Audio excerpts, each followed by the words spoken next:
button. Hi, everybody. Hello. So, yeah. Oh, wait a minute. Let me get that out of the window that everybody's looking at. So, apparently YouTube has a button that says go live that doesn't listen to OBS when it says go live. Oh, no. Yeah. I'm sorry, dude.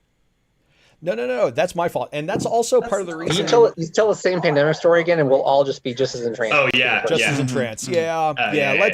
Let's go ahead and. Although, honestly, I've played Pandemic, but I've never played Pandemic Legacy. I've never even heard of it. So now I'm like, I gotta get this game because I love the original, the regular Pandemic. So. All right. Well, since we're kind of okay, so we're gonna have to start again for the benefit of everybody at home. Thank you so much for pointing out that error. Why do we caught it now and not like a half hour? Oh, yeah, seriously. No. Man, I would just hang my head in shame and be done. So, for those of you who haven't been here for the last 7 or 8 minutes of us chatting, we started off at there's a question about the game board behind me, Pandemic Legacy. The reason that Pandemic Legacy is behind me and not in my dining room like it originally was is that my wife said that we're living the LARP, and so she said get it out of her dining room. So that's why it's behind me right now. It kind of reminds us of the fresh hell that we're in, so it gives us a kind of point of reflection. So. All right, so but nobody's drinking Corona anymore. Yeah. No. Yeah. Oh man, no, definitely not. All right, so who asked about Pandemic and said they hadn't played it? I haven't played the legacy version or the seasoned version. I played the original. Yeah. So small tangent. Pandemic Legacy plays very much like Pandemic. As you play the game, it gets further away from the Pandemic rules, but it does so in a way that makes sense. Like you'll not be overwhelmed with okay, here's a second game that's within the first game. It's always an expansion, and it's interesting and it's fun. It's one of the best board games I've ever played. So cool. I highly recommend it. I highly recommend it with a consistent group. That way you kind of all have a shared experience with it. It takes between 12 and 24 games to win the game. Oh, wow. And each That's of really them interesting approach, even to design. Yeah. Yeah. It's, because you get 2 chances at each month and there are 12 months. If you fail twice, the game says okay, you move on and here's a helper for you. So we did it in, I think 17 or 18 games. So that means that we didn't win all of them. We lost about half. So, I'm not good at math, so that might not exactly be half. Anyway. So yeah, I highly recommend Pandemic Legacy. So let's go ahead and get to what we're here to talk about today, which is learning to play Fate. Okay. Thank you all for volunteering to be players in today's game. I really appreciate that. I hope that you find today insightful and useful. I hope that everybody who is watching this video, either now while we're live streaming or later, whenever it's just video on demand, I hope you get some value out of this too. So let's go ahead and go through our agenda for today. So looking at the agenda, we are going to do character creation.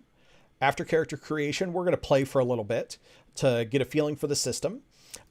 You will be, the game will be kind of condensed and super quick, so you'll be on rails, which was a joke that I made last time that we weren't stealing for, because thank you. The artificial humor is fantastic. It's almost like it's almost like cue. Sorry. It's like a comedy from the 70s with the canned laughter. And then at the end, we're going to wrap up. We're going to say, hey, what we liked, what we didn't like, so that way I can learn to do this better and you can, we can share in the joy of today's game. So the overview for character creation is that we're going to talk about aspects, what they are and what they mean and what they do. We're going to talk about fate points, how they're used. We're going to talk about skills. We're going to talk about stunts, which are basically kind of like feats in like D&D 3.5. It took me my first full year playing Fate to stop calling them feats. So, and then we're going to talk about gadgets and gear, which really is an amalgam of stunts and aspects. Gear is a really cool way to have some neat gear in a way that feels a little bit more mechanical than just saying an aspect that I have the Staff of the Magi. So real quick, yes. is like the gear and stuff, is that sort of an application of the extras system? Yes. From the Fate core rules? Okay. It is. Yeah. And we'll be talking about that. It's an extra from the Fate system toolkit. The rules for that are available in the Fate SRD. They're in the Fate system toolkit. And honestly, once you get an introduction to what gadgets and gear are, you will probably never have to refer to the rules again. Which is another thing that I really like about Fate, because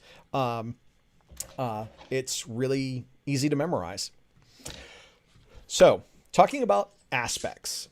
So aspects are truths in the fiction. And so what this means is that anything that's an aspect is generally true. Like if the house is on fire is a true aspect. You know, if you are a mer person, like a mermaid or a merman, you know, that aspect, and the aspect I am a mer person is always true. And the things that come from that are also true. So like fire is hot, it burns. You know, if you throw gasoline or kerosene on it, there's going to be a narrative effect.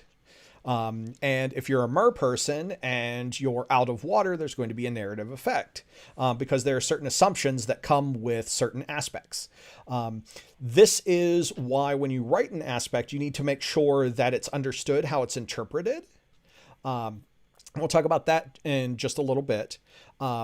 Aspects, you may have seen that there are like character aspects, scene aspects, situation aspects, location aspects, aspects that will be tied to your gear.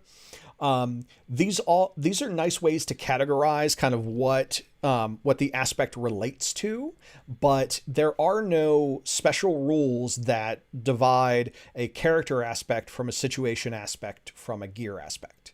So what that means is that if I, as the GM, want to compel you, I can compel you using your aspects. I can compel you using situational ones, your gear ones. I can even compel you, if I can figure out how to do it, using another player character's aspects. So all of that is true. And you can also spend points on any aspect that is out there for your benefit. So situation aspects, gear aspects, other player character aspects. Again, using other player character aspects is kind of, it's really tough to justify and usually not worth going. I just mention it because whenever I'm a player in Fate, people hate me, but usually that's because I invite a lot of trouble. Like I drive my characters like they're stolen cars. So fate points can be invoked for your advantage. So the word invoke is for an advantage, and compelled to complicate your like. So compelled and complicate both start with a C. It's an easier way to remember it. And when you invoke fate points, going to the next one, you invoke them to add a +2 to the result of a die roll of yours, or to permit you to re-roll completely. Now, when you spend a fate point against that aspect to do that, to either get a +2 bonus or to re-roll the dice completely, you have to justify how the aspect plays out on the scene. So for instance, you know, if your aspect is Raging Barbarian and you want to spend a fate point to get +2 to your fight check, that makes a lot of sense. There's not really any quibbling about that. But if you're still a Raging Barbarian and you want to use that aspect to give you a +2 bonus on a diplomacy kind of roll, then I, as GM, need you to really talk me into that one. So whether or not you can use an aspect for the fate point or permitting for a reroll is based on the understanding of the aspect. So the more that it makes sense, the easier it is for a GM to say, yeah, that makes sense. myself, whenever it comes to those gray areas where you're not sure if an aspect makes sense or not, because there are some times where I'm like, it doesn't really make sense to me to use that aspect. I will typically, as a GM, put it out to all of the players in the game and say, I don't think this makes sense to me, but does anyone else think that this works? And I'll just put it out to the group. And if the consensus is yes, and I just don't see it, I'll let it by. That's fine. I like to make sure that everybody at the table is happy and having fun. And so if I'm not sure, I'll err on the side of the group thinks it makes sense. That's fine. But I'm also personally not afraid to say no as well, because sometimes you have to say no to have good boundaries.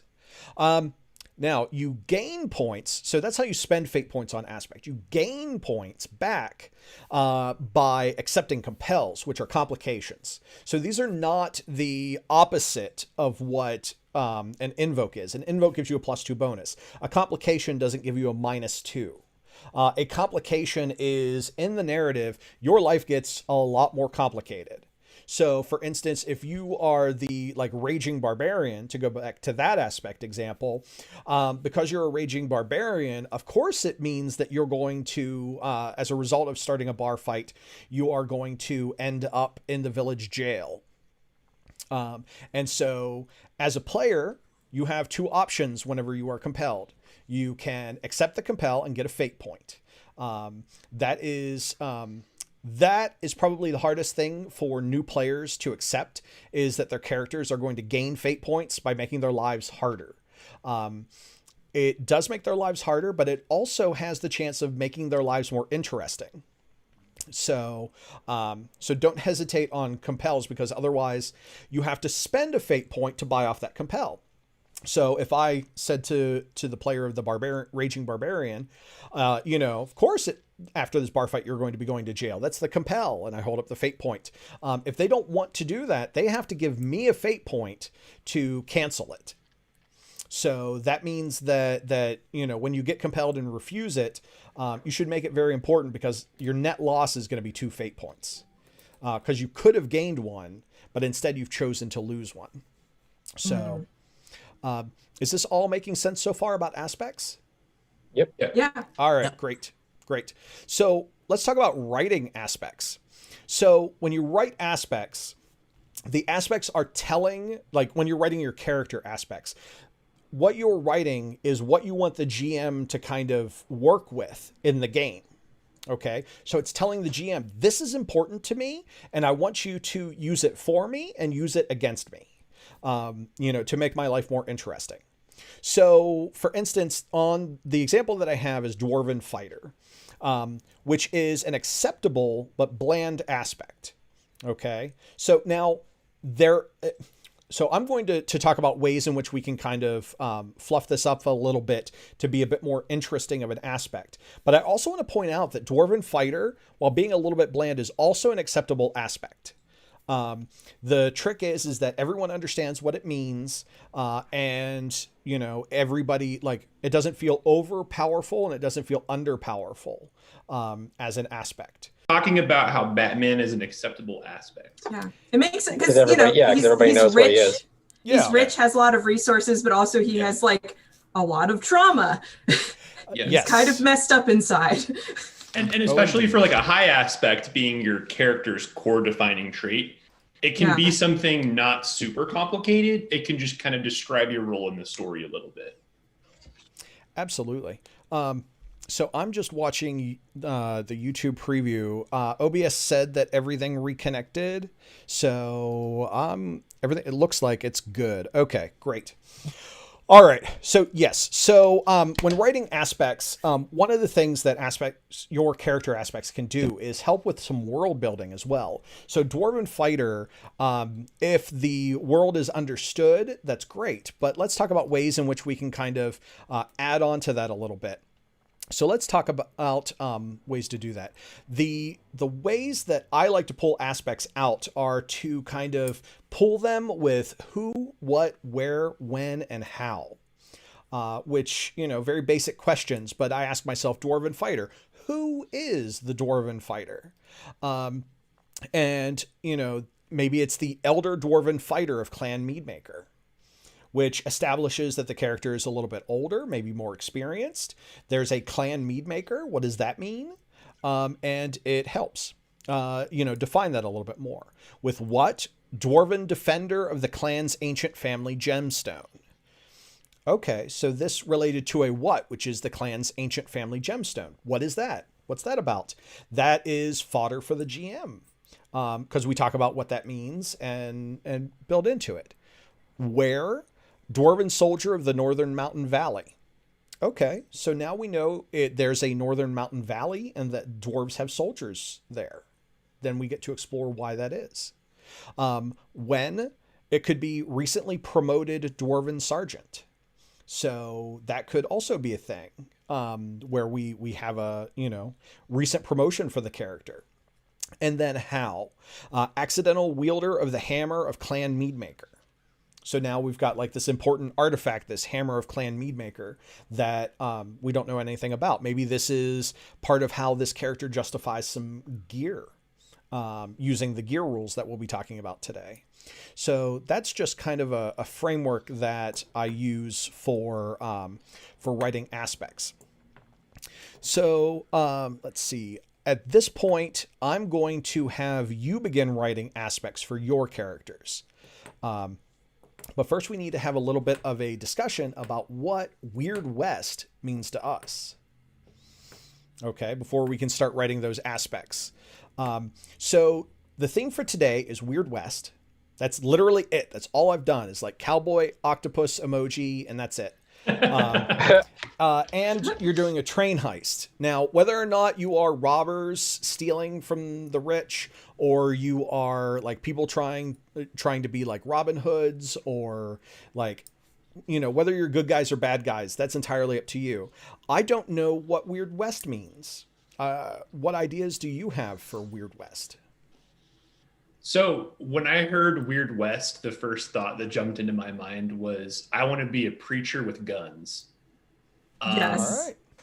And so that kind of naturally fed me into a supernatural kind of like angels and demons and monsters, but in a very like, I guess almost like Christian basis. When I think Weird West, I think there's going to be like a demon on a train. Maybe he is the train.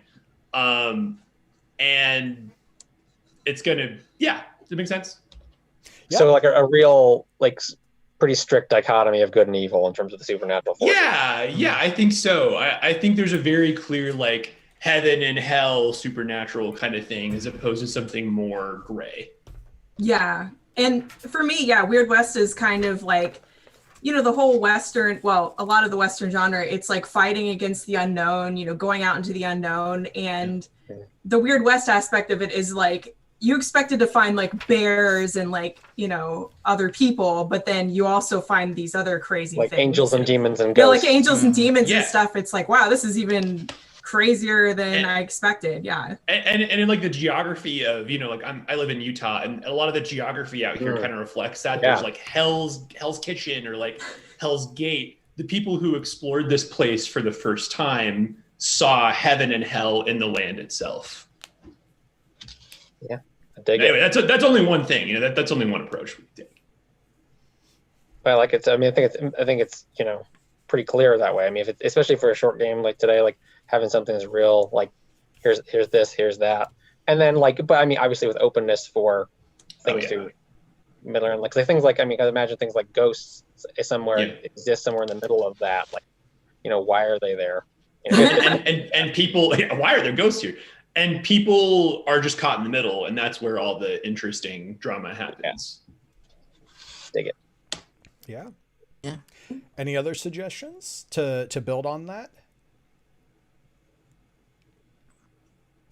I mean, I guess my frame of reference is Deadlands, and it's kind of similar in as much as like the image that comes to my mind is it's a skeleton outlaw, at high noon. So kind of these these supernatural forces, kind of slightly steampunk because the tech is a little bit more advanced than like what was actually in the Wild West era, but like that's kind of the way that I see it. Okay. And so I'm we can guessing hit- like oh, I feel like those forces, whatever they may be, whether they're angels, demons, whatever, are like have an active interest in this world, sort of in a. I don't want to get too divergent, but sort of in that like Greek gods kind of fighting over territory kind of way. You know, maybe something like that. Well, kind of like a Diablo franchise thing. Yeah. They're like vying for control of mankind. Exactly. And again, very Christian allegory sort of. Of course, for me, I one of the movies I saw that's a very Weird West that I love is Cowboys versus Aliens. Right. yeah. And for me, it's like, like struggling against the things that you don't understand. And it's like, they don't know if it's an alien or not, probably. It could be anything. It's just this crazy thing that they didn't expect. And they're just doing their best against these like insurmountable forces just to survive. I think, and that's kind of a lot. I think I really like that element of the incomprehensible. Yeah. Even like wherever it's being applied, just this idea that like there's no book that explains what this is. Yeah. Which means that like people who do know a little bit are in short supply and high demand. Yeah. Yeah. Excellent. We have set the stage. So what we're going to do now, I'm switching over to the Trello board. Oh. Okay. So if all of you could also switch over to the Trello board. So Yes. there's a column assigned for everyone. Yes. And what I'd like for you to do is write your high concept, your trouble, and a third aspect. So let's talk about what these particular aspects mean real quick. The high concept is if someone said, what's your character about? Like, oh, Raging Barbarian. That would be a high concept. So, I mean, it could be more wordy than that, but generally the high concept is going to be the summary statement of your character. It does not have to be like 3 different things put together. You can feel free to move something to another aspect because each of your aspects is just as important as the other one. Although the high concept, in order to change it, there are milestone rules to change it. But generally, they're all interchangeable. So if having telepathy is really important to you, that can literally be your free aspect, and you don't have to have it in your high concept. But there's that. Your trouble aspect is going to be an aspect that is something that holds you back, something that causes you problems.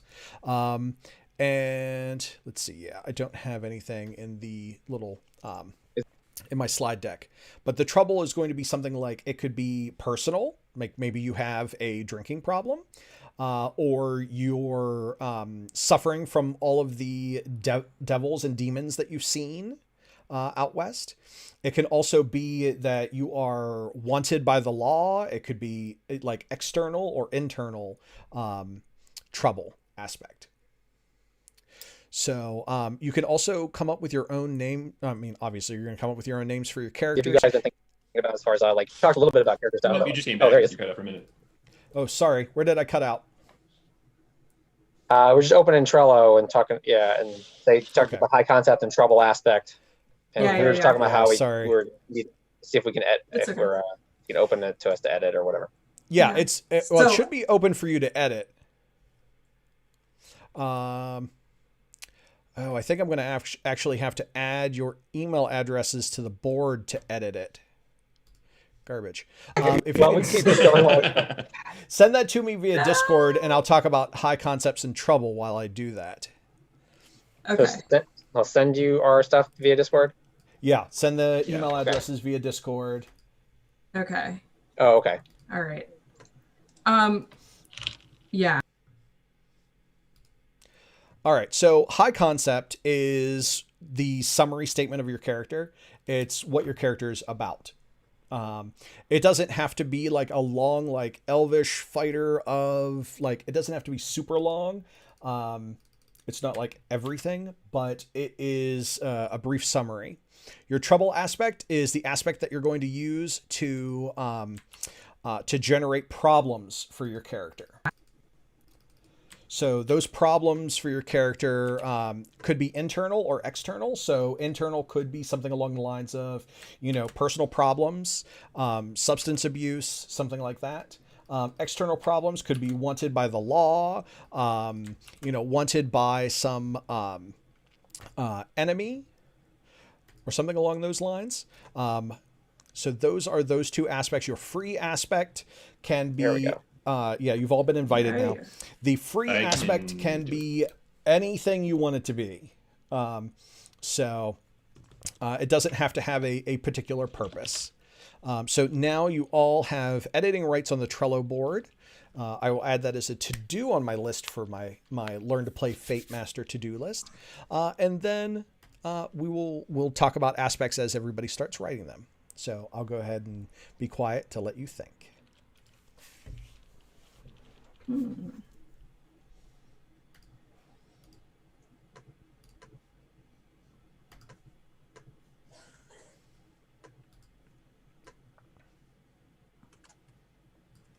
So I want some help making my high aspect a little more interesting.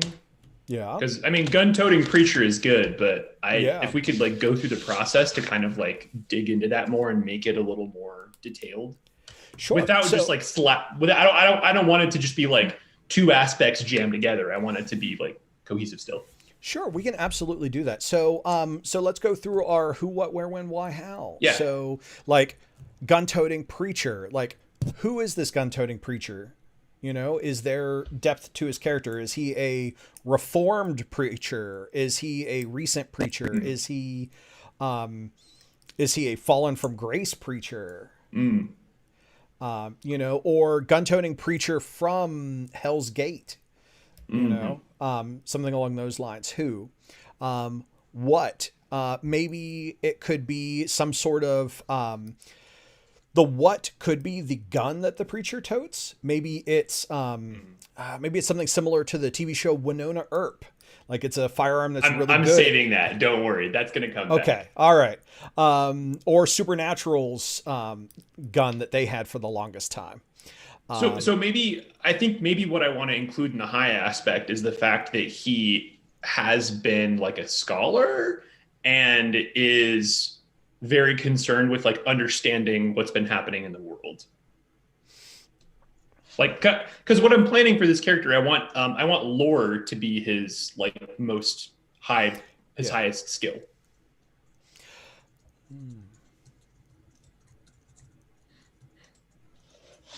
Then I have a kind of some help fleshing out my trouble when you're ready there. Yeah, absolutely. So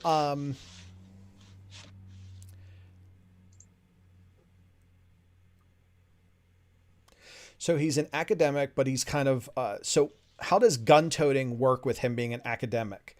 Obviously you can be somebody who's really good at shooting guns and be an academic. The two are not mutually exclusive.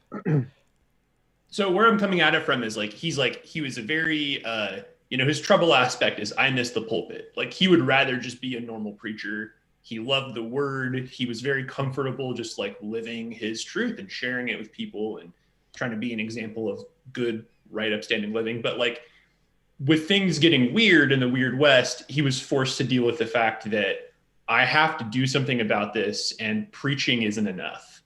And maybe how he got there along that path was a lot of research. We kind of brainstormed in the Discord the idea of him reading all these different sacred texts from different faiths and coming to a point where he had a somewhat complete picture of all of the weird metaphysics that were happening. And I want to kind of grab all of that. Yeah. So here's something that for us to think about. Collectively, with your description, we all have a shared understanding of what you're going for with gun-toting preacher. So we could continue to try and write it, in a way that's a little bit better, or we all know what is meant by gun-toting preacher because we've all agreed upon it. So writing the aspect perfectly isn't necessary. It can be cool. I like that. As long as there's a shared understanding. For my games, whenever I do a campaign, I make everybody write out examples of invocations and complications or compels for aspects to make sure that they have a good understanding of it. But this is a one shot, so I'm not going to make you all do that. But I think we all have that shared understanding of gun-toting preacher. He's an academic. And I think we can move forward with that. So who was it that asked for help with their trouble? I did. So I had a broad idea, but not know how to really put it. So the idea behind my character is this guy who works for a madam in a brothel, and he was like orphaned as a kid and kind of got taken into her care, so was like raised up in there and around all the girls, and has kind of grown up to be like the one who's taking care of them, and also kind of now basically does odd jobs for the madam and stuff. Which is, however, whatever we're doing on the train is I'm envisioning that like, he's there for her to do some work. Okay. But so if I'm thinking the trouble, I kept trying to think of like, well, why was he orphaned? But then I was thinking, well, maybe he doesn't remember. Maybe like he remembers his like, parents, but maybe there's something that really tore him apart from there and he has no memory of it. I don't know if that's good enough for a trouble, if that's compellable or. Well, I mean, you could have some internal struggles about being an orphan. That's definitely like some territory for internal strife. And I also think like it could be related to the weirdness of it, because maybe like his parents were killed in some kind of evil force, but he doesn't know about it, kind of thing. Well, that's the thing. It could be the mysterious death of my parents, or Okay. like mourning the mysterious death of my parents, something I like along that. those lines. Yeah, something like that could reflect, that you're kind of like, that there's a mystery there that you're not sure about. And that it also is kind of hurting you because it's distracting you, potentially. Gotcha. Oh, that's cool. I like that. Excellent. Anybody else want to talk about their aspects? Sure. So I was kind of going over, I wanted to do a face character, and I thought in this specific scenario, a smooth talking con artist would be just a blast to play. Mhm. Yeah. So I have kind of, and I thought I want this character to be kind of, the idea being he wants to go and make an honest living, but he's kind of really deep into, con art, or con artistry, if you will. And He's like in so- the middle of getting his master's. He's like paid a lot of tuition already. It's too late to turn back. Yeah, too late. But in all seriousness, it's what he knows how to do. So I kind of want to play with the notion that he wants to really turn his life around, but he's just really good at, swindling. So Yeah. that was kind of the idea I wanted to run with. I've got some idea. Okay. This is going to be the theme for today. I apologize. I can imagine this is Stuff agitating. happens. All right. So Dylan, I missed a lot of that. I had some ideas, but you were talking about wanting to be trying to go on the straight and narrow, and having problems going on the straight and narrow. So my thoughts on like high concept and potentially trouble, which you can take them or leave them. High concept could be former confidence man, which encompasses that your desire to get away from being a confidence man, but that you were once one and thus have the skills. And your trouble could be something like wanted out east, which kind of plays into that being a confidence man.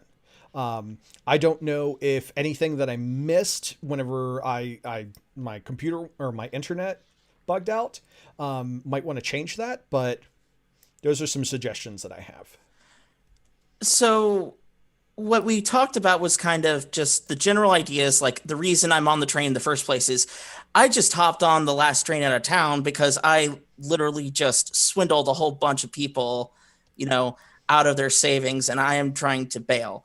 I feel like this character, John Harrington, he's the kind of person who because he knows how to do it and he can do it so well, and he's like, well, if I don't have this, what do I have? Even though he knows that like this is wrong and I need to make this kind of big change, but it's just, again, he's so ingrained in that. It's what he knows how to do. And, so I think those aspects would work pretty well. I might have to do a little bit of tweaking for them, but, basically I just love that idea because I would think in game, it would be hilarious if like, it's almost like anyone he runs into could be potentially someone he's conned before. I like the idea of like these people practically con themselves. Like it just feels so easy to you. You can't even help it. Well, and it just like happens. Yeah. And the aspects could very easily be like confidence man, as high concept, or smooth talking con artist. You can keep that. The trouble could just be, I want out, or I want out of the game, and that would, because trouble with getting out of the game is that like old marks are coming to get you. You might fall into bad habits. Like, that makes it a pretty potent and worthwhile and frankly interesting trouble. Yeah. How about time for me to cash out? Like, oh yeah. Yeah. That would be good. That fits into the Wild West theme too. Yeah. It's past time I cashed out. Excellent. That's great. All right. Amelia, let's talk about yours.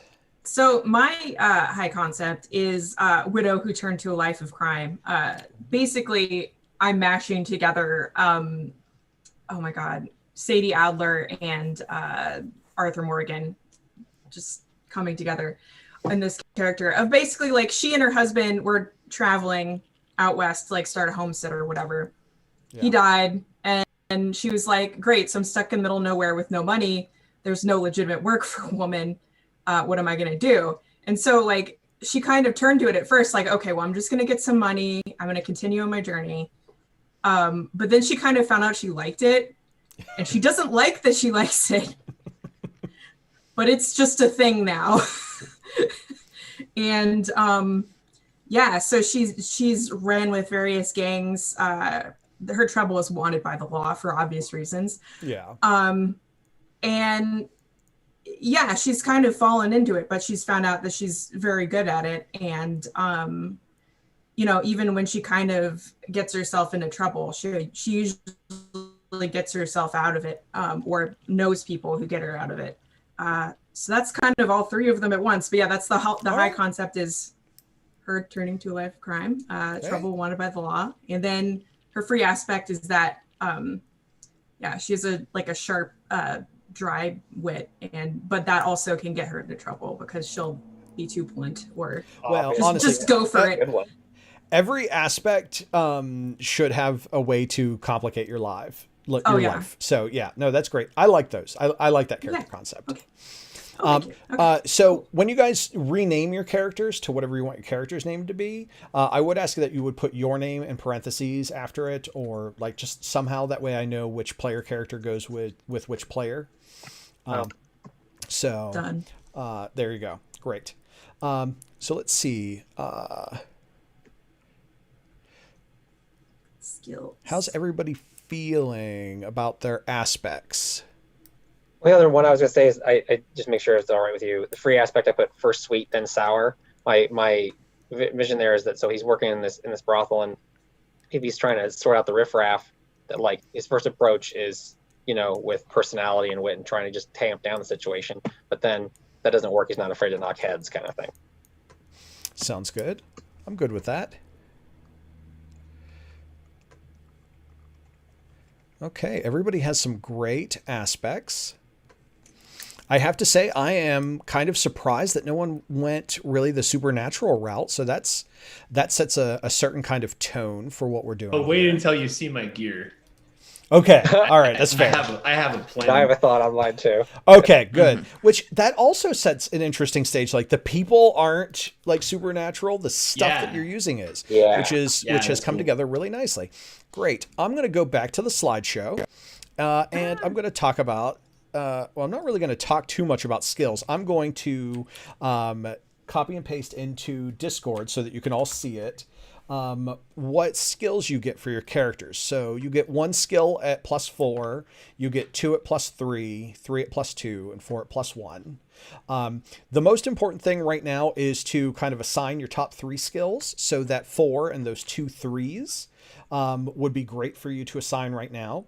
The rest of them, if you have an idea of what you want to do with it, you can fill them in now, or you can leave those empty until we're in play and then fill those in play. That would be fine. I just asked that the top 3 be sussed out before we get to the train heist. You can see like fields for skills. That's so they show on the front of the card.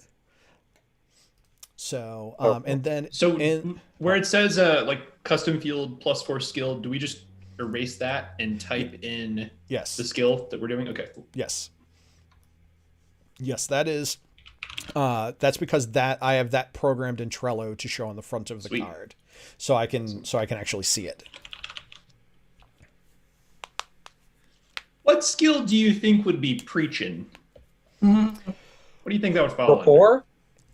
under? Rapport? Okay. I think rapport sounds good to me.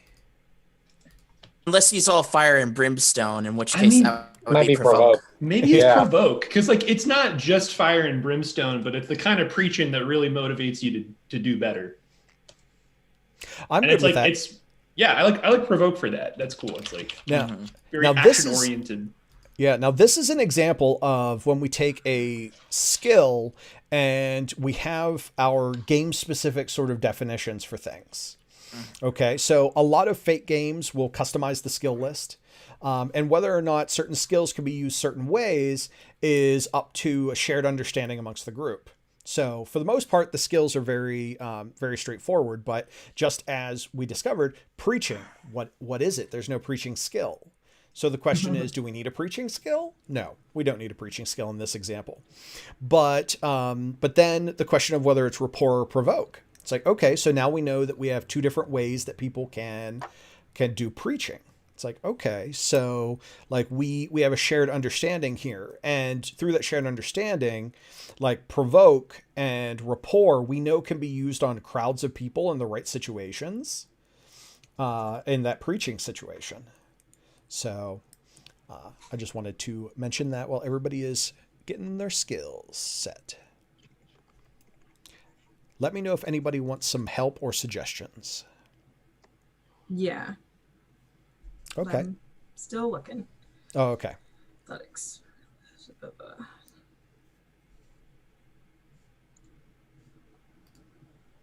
How are drive and will different?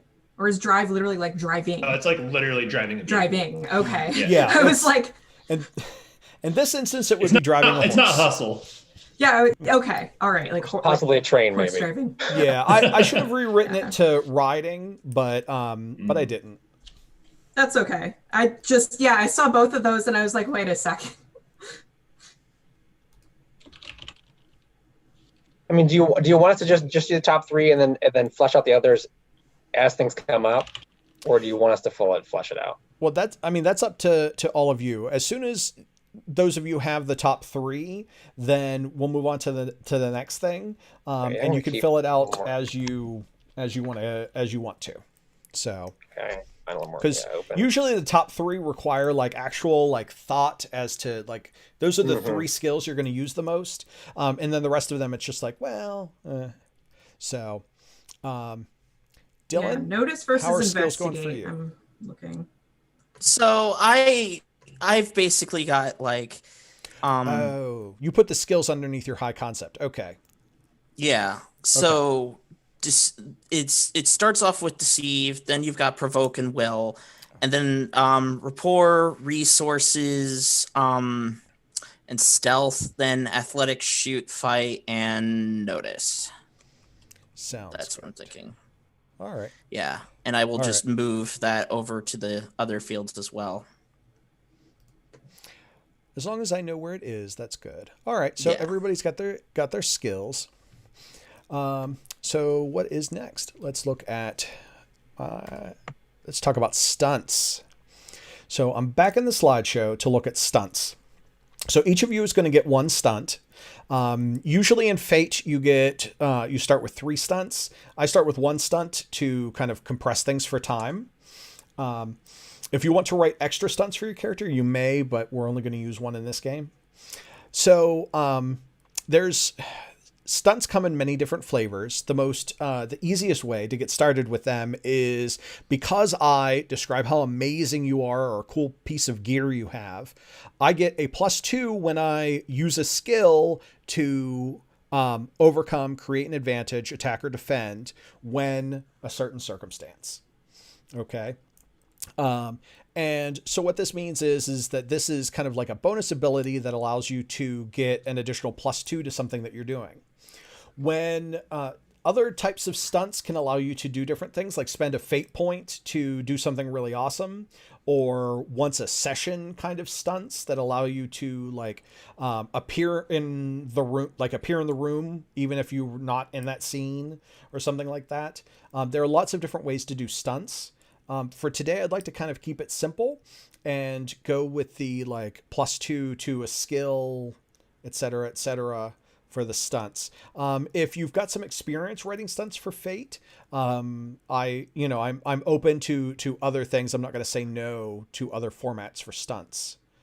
And so, how can I help does anyone need help writing stunts?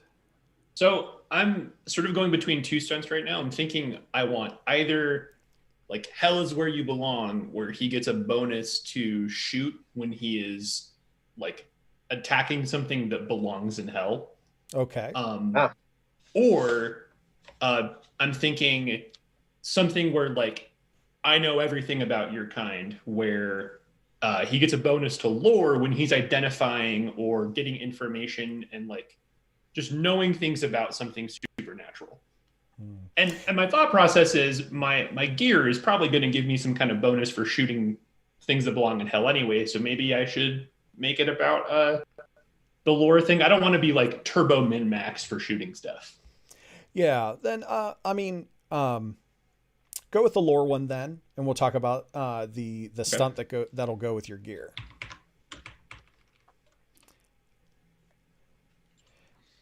So, Amelia, Yes. Can I help you with your stunt? So my idea for this is her husband was an inventor, and I don't know how to like snappily word this stunt, but like, she knows how to take things apart and put them back together again. She knows how, like in her gear, if you allow it, she has a magic gun. So she knows some extent of like technology and magic. She could probably cast magic off of something that has the ability to do so. But yeah, she learned that off of him, but also she has that technique both from, having to lockpick and things of that nature, but she can figure out how things work. Yes. That sounds great. Like being able, like tinkering, like being able to like figure out how things work. I think, how about being able to figure out how things work when pressed for time? Like for instance, okay, so I'm thinking like the reason I say pressed for time is that it has to be in certain circumstances. And I'm thinking that this might be one of those things, like part of the reason why Moira didn't like understand that she would enjoy a life of crime is that she was never under like pressure. And when she turned to a life of crime and got under pressure, she realized that she was like a diamond in those circumstances and was able to like figure things out fast because there was pressure. But if there's no pressure, she's just like not interested, or like just follows too many paths or something along those lines.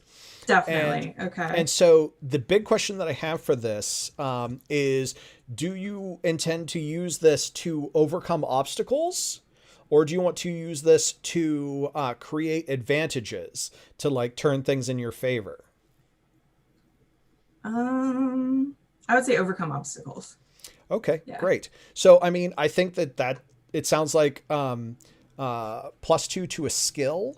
So that sounds like investigate to me. because you're trying to figure out how something works. So +2 to investigate when you're under pressure. And it will apply to overcome rolls. Okay. So, all right. I like that. Making a note. Great. Thank you. Yeah. All right. Can I help someone else?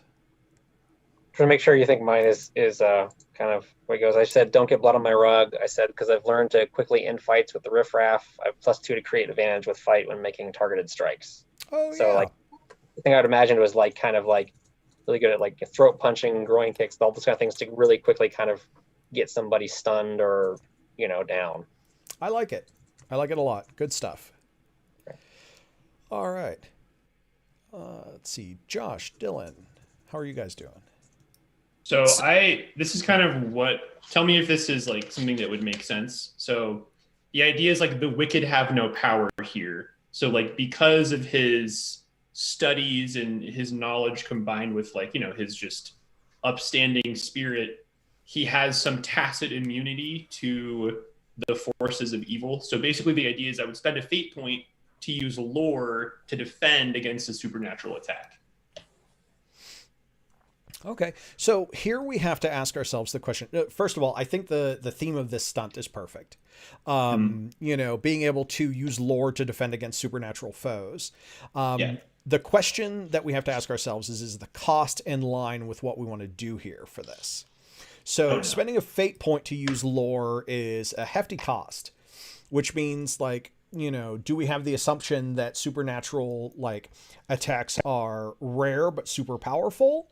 And I'm going to, in this instance, I'm going to say probably not. Like there probably are going to be like magical and powerful, but I think that I'm not going to make you overspend. And so I'm going to say that you may use lore to defend against supernatural effects, not foes, but effects. Because if a monster is clawing you, no. But if they're trying to warp your mind, yes. Okay. Does that make sense? That makes sense. All right, great. Amelia, did you have your hand up? Oh, no, I was. Okay. Okay. Yeah. I wasn't sure. All right. No, it's Dylan. okay.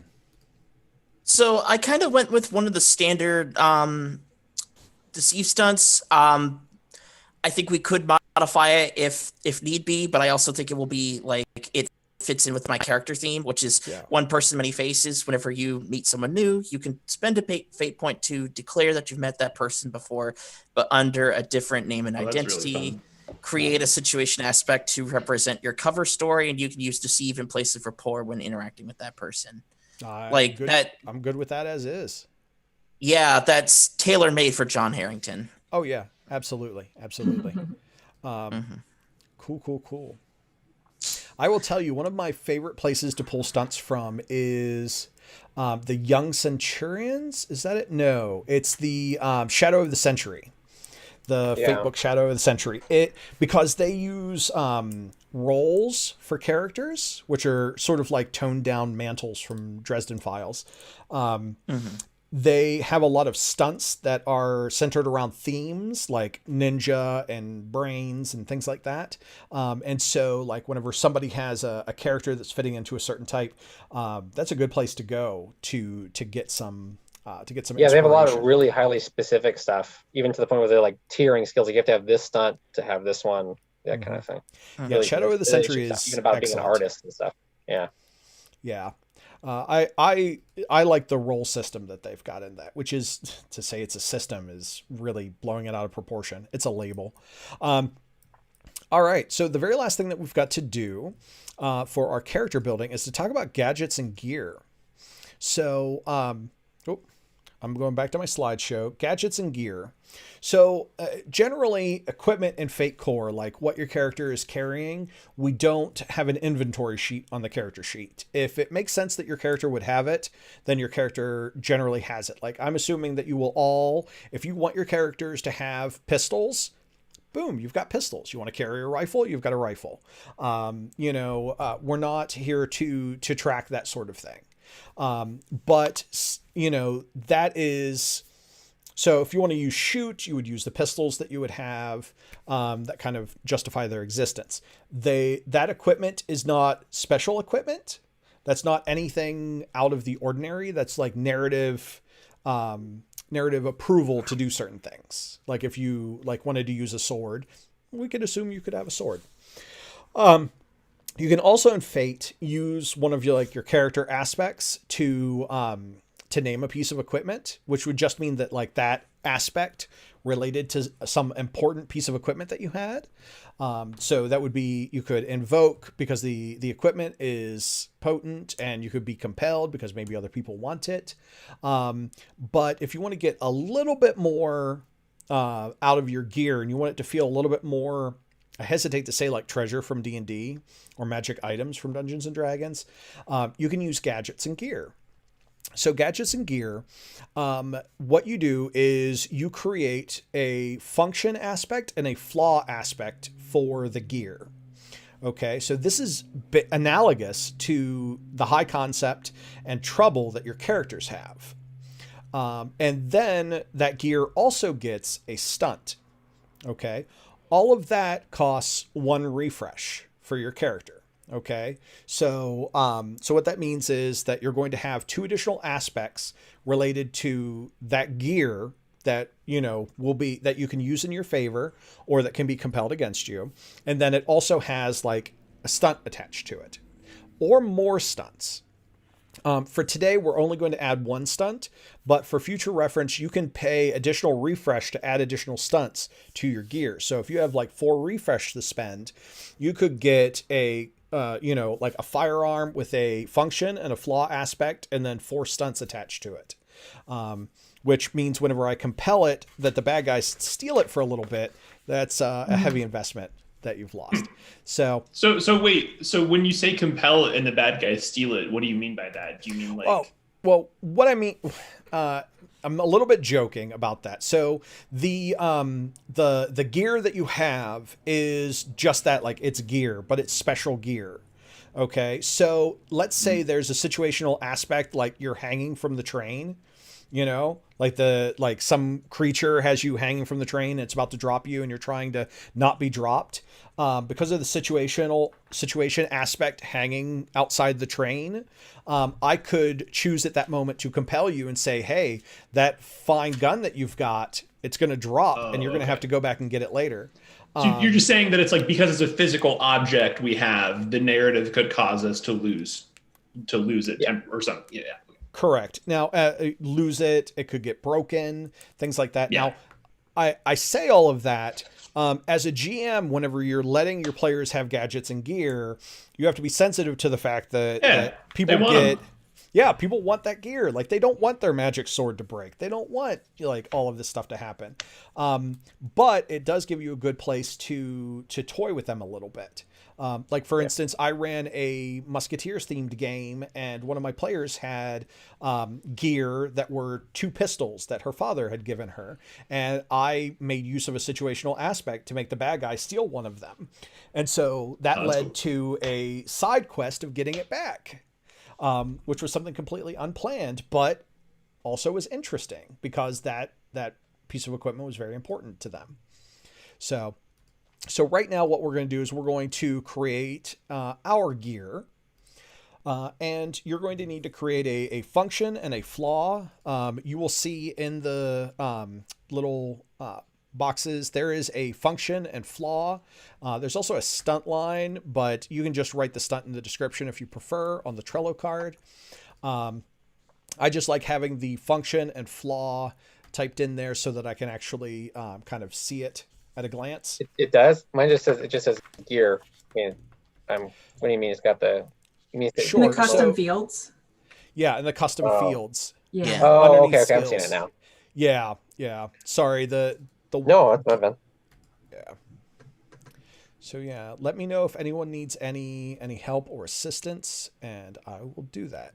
So wait, one more. I might have missed it. Just how do you add like a stunt or sorry, how do you add aspects to it? So open the gear card. Okay. And then in the custom field section, if you look in the second row, 3rd column, it says funk. Okay, so FUNC. Oh, function. Okay. Yeah, that will be the function. And then if you go one row deeper in the first column, there's flaw. Oh, it's flaw. Okay, so the function is kind of like the main aspect for it, and then the flaw, I see. Yeah, they're analogous to high concept and trouble for player characters. Okay, cool. Thanks for pointing that out. No problem.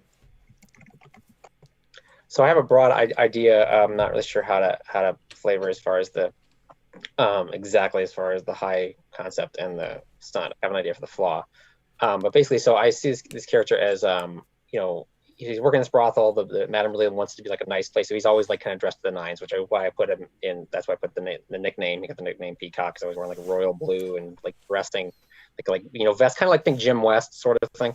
So I'm thinking he carries a cane. That he also uses like as a weapon, kind of like I don't want to say pimp cane, but that's the idea, Okay. Like heavy-headed kind of thing. But also, so I was also thinking like it could have some kind of supernatural aspect to it that allows like kind of a distraction with it, like has some sort of maybe hypnotic nature or illusory nature that kind of attracts attention in order to like distract.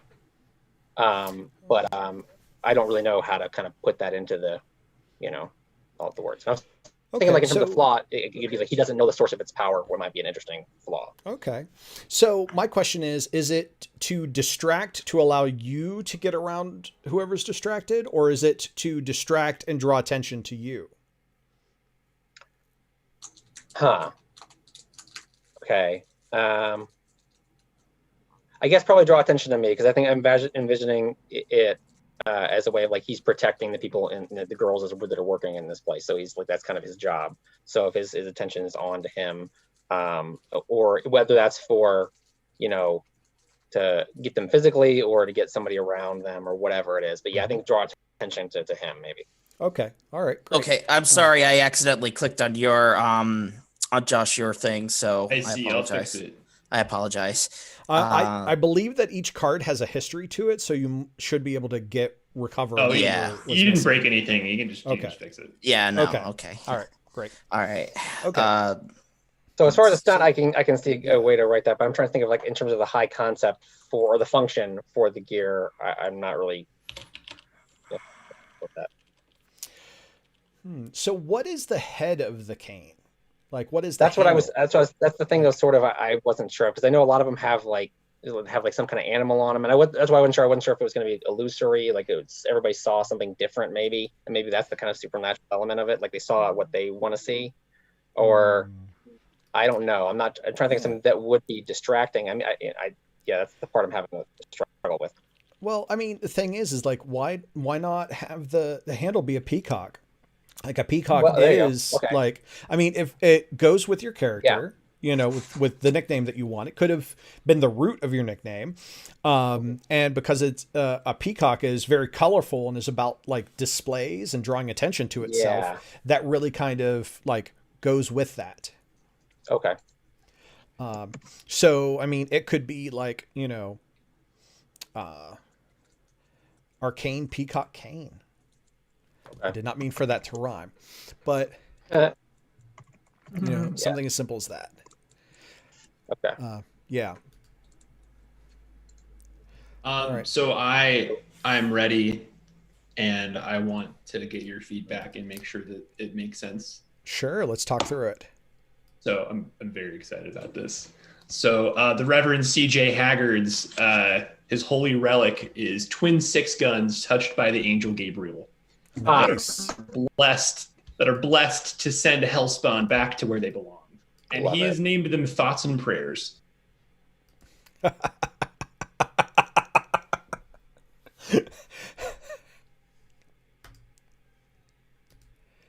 right, you broke me.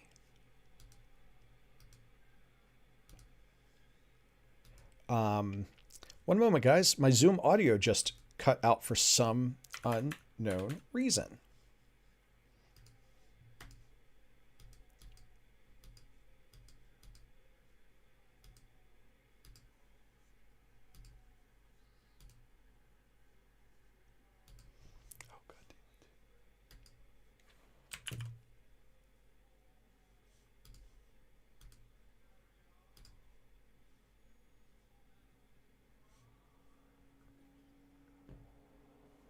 Say fair. the last part again. Oh, the reason that that's a flaw is that maybe the angel Gabriel's definition of righteous doesn't necessarily align with Reverend Haggard's. So, you know, there's some like maybe like a corrupt holy being of some kind who's like doing things that are obviously wrong and coercive, and I would try to shoot the guns at them and they would just turn into dust, because as far as Angel Gabriel is concerned, this guy's clean, even if I don't agree. So sorry, I cut out there for a little bit. Right after you broke me with calling them thoughts and prayers. So I think that the function aspect is good. The flaw aspect, let's be honest, that's not really a flaw. Sure, because, I wanted to make sure that like that is like we have a flaw that makes sense. Yeah. And actually is a problem sometimes. Yeah. And if that's not a good enough flaw, because I totally agree that like I can see a world where it doesn't hurt good. Yeah, okay, good. Okay. Go ahead. Yeah. Compelled to right wrongs could be the flaw. Ooh, I love that. That's perfect, because so my trouble aspect is I have to do what's right. Yeah. Would having this also be kind of in that vein? Would that be redundant, do you think? Or would it just make it better? It kind of makes it redundant. So that now the question is like, do we want to continue workshopping the flaw for thoughts and prayers, or do we want to revise your trouble?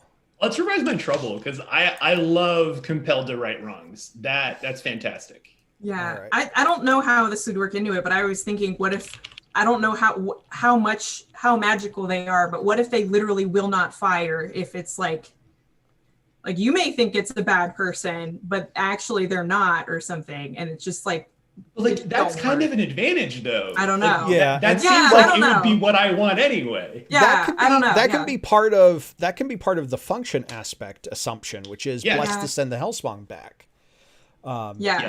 So like that, I think we can all agree that like if he shoots one of you and you're not Hellspawn, then like. Right. That's okay. It's maybe they function as normal guns as long as you're not shooting someone who is righteous. Yeah. Yeah. Because I also one thing I thought of, I don't want these to be magic guns that I can shoot through my teammates if they're good people. Yeah. Which, to be fair, I don't know if any of you are. That is maybe an assumption I shouldn't be making. I don't think any of us are. No. Okay. Cool. I wouldn't call anyone a bad person either. No, we're just in the middle, like most people. Yeah, but some of the people upstairs might. That's not my problem. So Josh, here's an idea for the trouble. Bad with people, good with groups. I'm thinking of this character like as a pretty like straight ahead, really good, sincere man of the cloth. Yeah. And where I see his flaws being are the fact that like this isn't really what he wants. He doesn't love the fact that he's running around toting guns. He would rather be at the pulpit. Like he would rather be go ahead. Too innocent for the West. Ooh, I love that. That's good. Or maybe let's say too clean for the West. There we go. That works too. Because he's read a lot of these he's read a lot of really dark stuff in his studies to understand the world, and he can hold all that hard truth in his head, but he doesn't know how to navigate a world full of swindlers and con artists. Like that feels he's too guileless, I guess. I love that. That's cool. That's awesome. Gonna be great contrast to John. Yeah, that's gonna be some great character conflict. I love it. All right, so who wants to talk about their gear next? I was gonna say I can if I don't know what the stunt's gonna be, so I'll just talk you through it. So if you've ever seen Outlaw Star, it's the caster pistol. Nice. So so it shoots bullets that are cast spells, and you know that can be good or bad. It could be like, oh, I'm gonna blast you with a fire beam, or I have just set myself on fire. It could be both a function and a flaw in that way. And also probably some of them don't do things that are helpful. Like, you know, I would imagine one's like a stinky smoke cloud or something. It's like, I need to shoot someone right now. This is not helpful. Yeah, that's basically it's roll of luck, you know, because I imagine maybe he didn't leave things in the best order. Some of them aren't labeled. So she's like, I don't know what this is, but I'm putting it in. Let's hope it works. So I missed part of that. You don't have to repeat it, but Yeah. I just love the theme of like gambling every time you pull the trigger. That's like Yeah. so Old West in such a good way. That's fun. Thank you. Yeah. So I'm thinking of changing it. I'm thinking about recommending a slight change to it. Yes. Instead of it being the about the pistol, it could be like a gambler's bag of magic ammo. Oh, I love that. There we That's cool. go. And so like it's kind of like this bottomless pit of magical ammo, but you have no idea what the bullets are when you pull them out. Okay. Yeah. So I just love that thematically because like maybe over time she's put together a very vague idea of what they do. Like I think the red ones light things on fire. Yeah, exactly. Yeah. Probably most of the time. So I'm gonna Hot do a sauce quick comes at the end. It's like, Yeah, it's like kind of close enough, right? Now I will say, so I'm trying to look up random elements chart. Let me actually not just stream. The chaotic magic table in D&D has a lot of good stuff. there is that too. Yes. I mean, some of it's kind of lame and very specific to D&D, but you can turn someone into a potted plant. So I don't know. Well, the I mean, question I wouldn't use is- all of it, but there's some good stuff on the list. Yeah. Yeah. So here's the thing with like, there's a difference between like having like random elemental damage, like maybe the bullets are electrical, fire, radiant, like all those different damage types, versus like it being like a wild surge from D&D, which is like, oh, suddenly he gains an extra head. Like, Yeah. who doesn't want You're a foot taller and your hair is purple. I know. Yeah, as a GM, I don't want the Rod of Wonder. As a player, I do, but as a GM, I Exactly. don't. 'Cause it's So, a lot. Yeah, I think for the purposes of this, maybe we'll stick to elemental because that's a lot for you to have to. be Well, thinking and about. maybe it's just a situation Yeah. where you like would compel to say something Yeah. chaotic is going to happen, and here's the weird, like like the Unhelpful hot thing. sauce thing, something that like Yeah. makes sense, but in a very arcane, out there way. Yeah, so this is definitely one of those places where it kind of this will require like special adjudication. So, so magic ammo bag. Function is special ammo that casts spells. The flaw is that the spells can backfire or be useless. So here's what kind of I'm thinking for kind of expanding on this, because this potentially has is potentially exploitable. It's like, I want a hold person bullet, Right. and thus like drawing the perfect thing for the situation.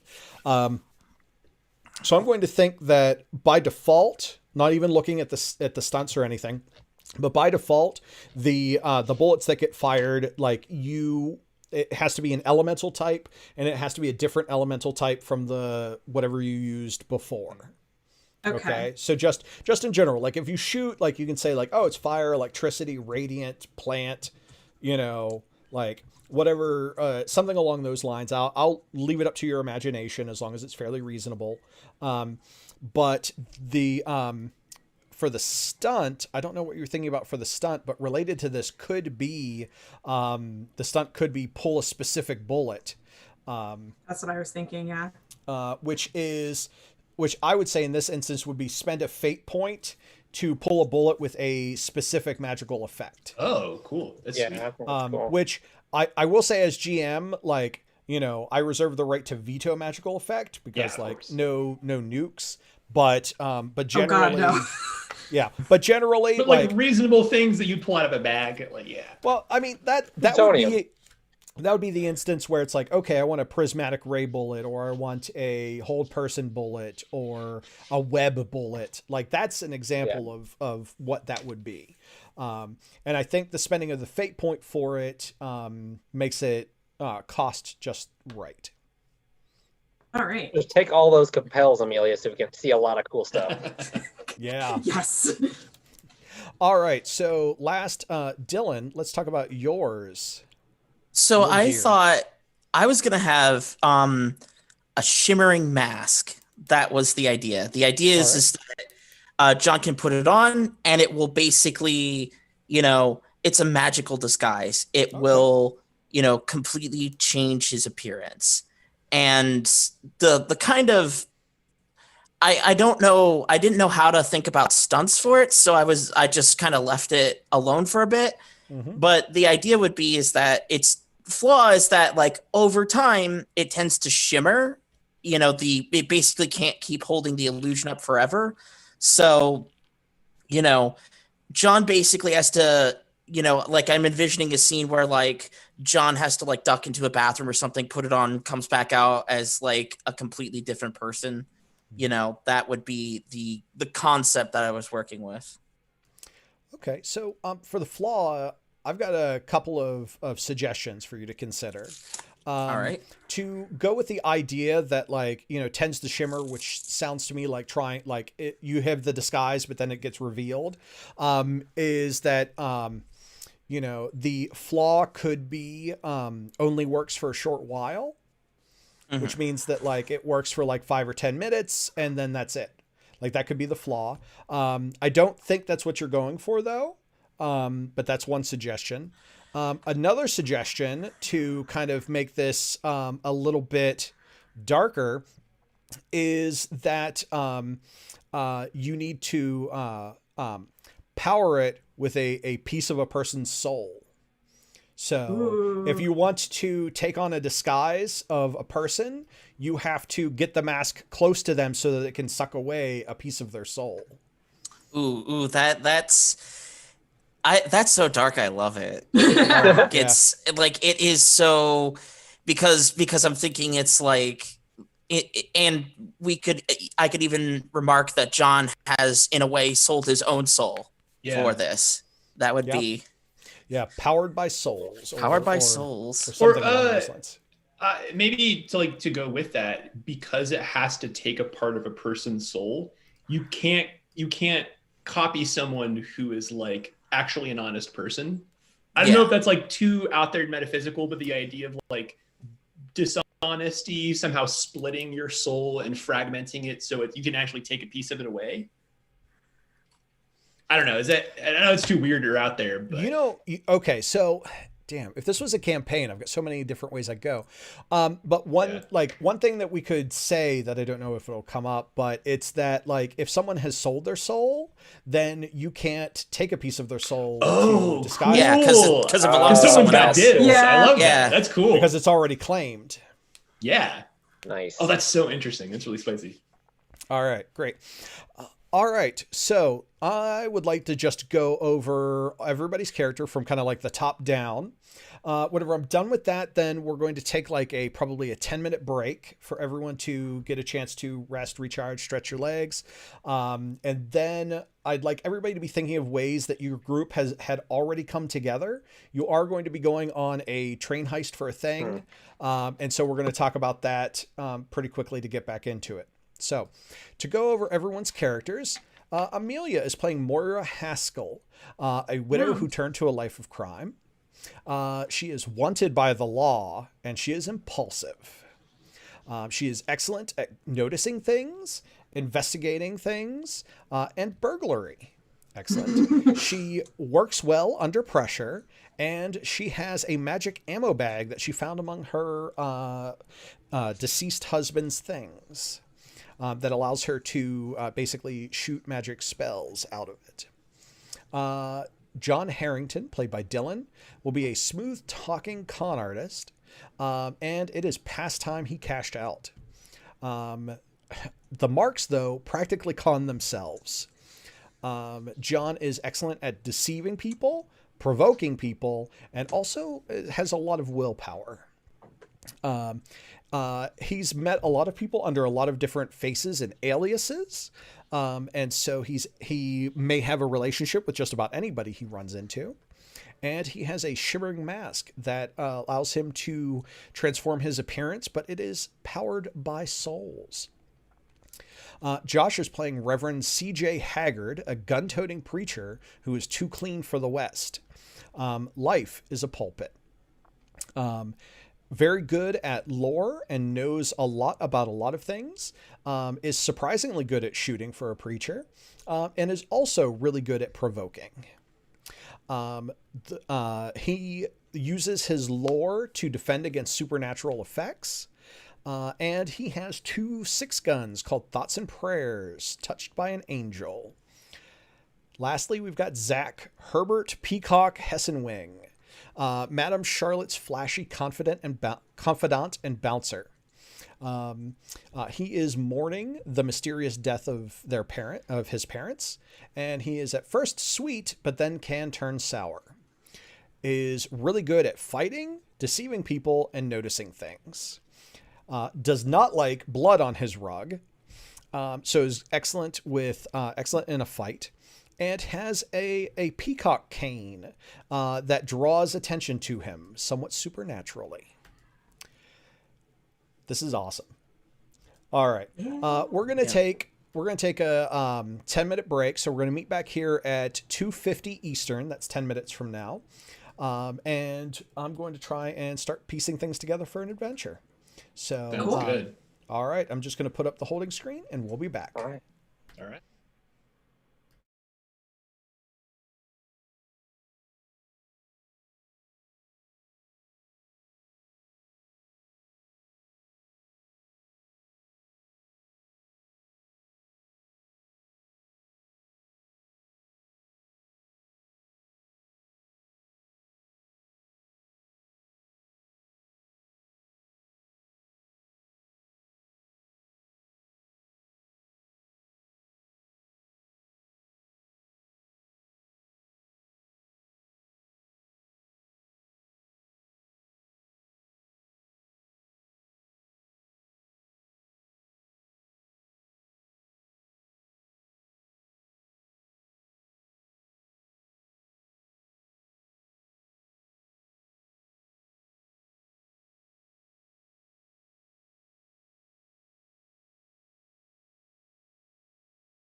All right, we are back.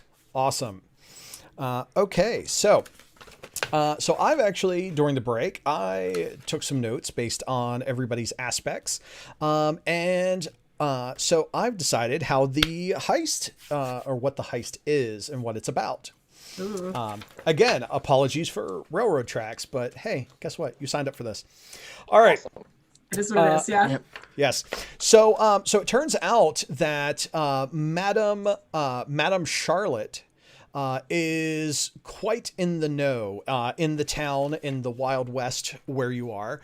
And she knows that some things are going down. She is very well connected. That's part of the reason why she has Herbert Peacock Hessenwing doing his thing to make sure that that her places in town go unmolested, at least unmolested in like really like bad ways. Like, you know, you're not expected to stop every fight, but you're called in for like the real rough characters. And occasionally those rough characters are a little bit not quite as human or normal as you would have expected. Madam Charlotte had gathered you all. I say had because we're not playing out this scene. This is all of you remembering this as you're headed towards the train. Madam Charlotte gathered all of you together. Moira Haskell, John Harrington, and Reverend Cj Haggard.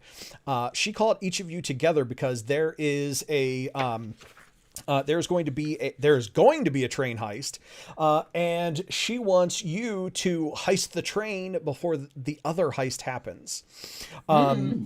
She tells you she knows that you're in the know, and so she doesn't hold anything back. She tells you that the demon Mammon, who is a devil of greed and wealth, is looking to steal the post office. Has some secure trains that they're using to send some money back east to cover for some credit that a lot of people in the town had. So there's about $10,000 worth of money heading back east, which is an awful lot of money. Mammon is looking to seize that. Mammon, like I said, is the demon of wealth and greed, and so he just wants to add to his pile of money, making him continually more powerful. So Madam Charlotte wants to try and not let Mammon get too powerful, and so as a result is sending after you to heist the train before the train gets heisted by Mammon's people. The plan is perfect. It will go off without a hitch. So you are on horseback trying to meet up with the train, and the train is kind of like riding off through the desert of the West. You are on horseback and you are trying to catch up with the train. You have been told which train car would be most advantageous for you to get to. However, you actually managing to catch that particular train car will lead us to a contest in Fate. Okay. Right. So there is no doubt that you will get on board the train. The contest is whether or not you will end in or get on the train in an advantageous or disadvantageous position. So contests are one of the three different kind of hesitate to say kind of scenes, but they're the kind of ways to resolve things. There are contests, challenges, and conflicts. Contests are basically where two or more sides have conflicting goals, which is that the train is trying to continue moving and your goal is to catch a particular train car. So the two sides are you trying to catch the train car and the train. Okay. Now, let's see. So what's going to happen is we're going to make a series of exchanges, and the first to get 3 victories will win, which means if the train wins, you'll get a disadvantageous result. If your side wins, then you're on the appropriate train car. Okay. Cool. Any questions about this? All right, great. So with this, the way that contests work is one person from one side will roll a skill that's appropriate to this, and the highest result will win the exchange. Okay, so if someone were to want to make a riding, which would be driving, skill check, and then I would have the train roll its train skill. whoever gets a higher result, it's a bronze rule in effect. Whoever gets the highest result wins the exchange. There are also other rules, like if you succeed with style and no one else succeeds with style, then you mark 2 victories. And if there's a tie, no one gets a victory and an unexpected twist occurs. Yes. There is also, with contests, there is, you can try to create an advantage to help with the exchange roll. Now, the drawback to that is that if you fail to create the advantage, you don't get to roll your contest roll. Okay? So to make sure that this isn't just one person kind of going through, the way that I'd like to work this conflict is that one person will declare themselves as rolling for the contest. And then if you guys want to create an advantage to help, someone else may roll a create advantage to try and help that person. If you want to, you may choose not to and just go straight to the contest roll. So that is how we're going to do this. So who would like to make the first of the series of exchanges? Well, the broad thought I had is I was kind of looking things over, and I saw that Reverend is the only one that's even got drive skill at all. Well, it seems like that's what we're driving. Well, and the thing is you can use skills in different ways. So let's take a look at characters here. So the ride skill is kind of the most obvious way to do this. But there are other ways as well. So for instance, Moira could have investigated a route to get to the train faster. Yeah, I was gonna, yeah. Oh, sorry, didn't mean to steal your thunder. No, that's okay. No. I was gonna say, like, that's actually what I was gonna do. Yeah, okay, well then we'll do that. We'll do that first. Yeah. But to give other examples, Yeah, continue. Sorry. Yeah, no. For example, John Harrington could use his resources skill to wire a train station ahead, and pay off. Nice. Somebody to slow the train down, like hold it up. And that would that would slow the train down and make it easier for you to get to there. Let's see, Reverend. Let's look at your skills. You could provoke the train. Don't make the train. I could make the train feel bad for sins it's committed in the past. Yeah. You could we could ride alongside and up ahead and like provoke the train driver or something is what I was thinking. I was also thinking that I have lore. I could create an advantage for your investigate. And I know that there's a gorge up ahead, so we need to get on the train really fast, or something. I know the roads they walk. I know the roads that these creatures walk at night. And I can help you plan exactly when to target the train. Mm-hmm. Yeah. Just to come back to examples, you could use provoke to get the horses to gallop faster. Yeah. That too, Yes, and then let's see, Peacock could fight the horses. No. So I was thinking something with notice, but I'm not sure what. Well, I mean, you could notice on a map of the train tracks a shortcut, which kind of goes with the investigate as well. So it's kind of duplicating things a little bit. I tell you what you could do is you could notice that and this is part of the reason why I hate the notice skill, but you could notice that the engineer of the train is someone that you recognize their name, and you could, as part of this notice skill, declare that they are known for running the train slowly, as they're more careful. They generally are more careful on the tracks.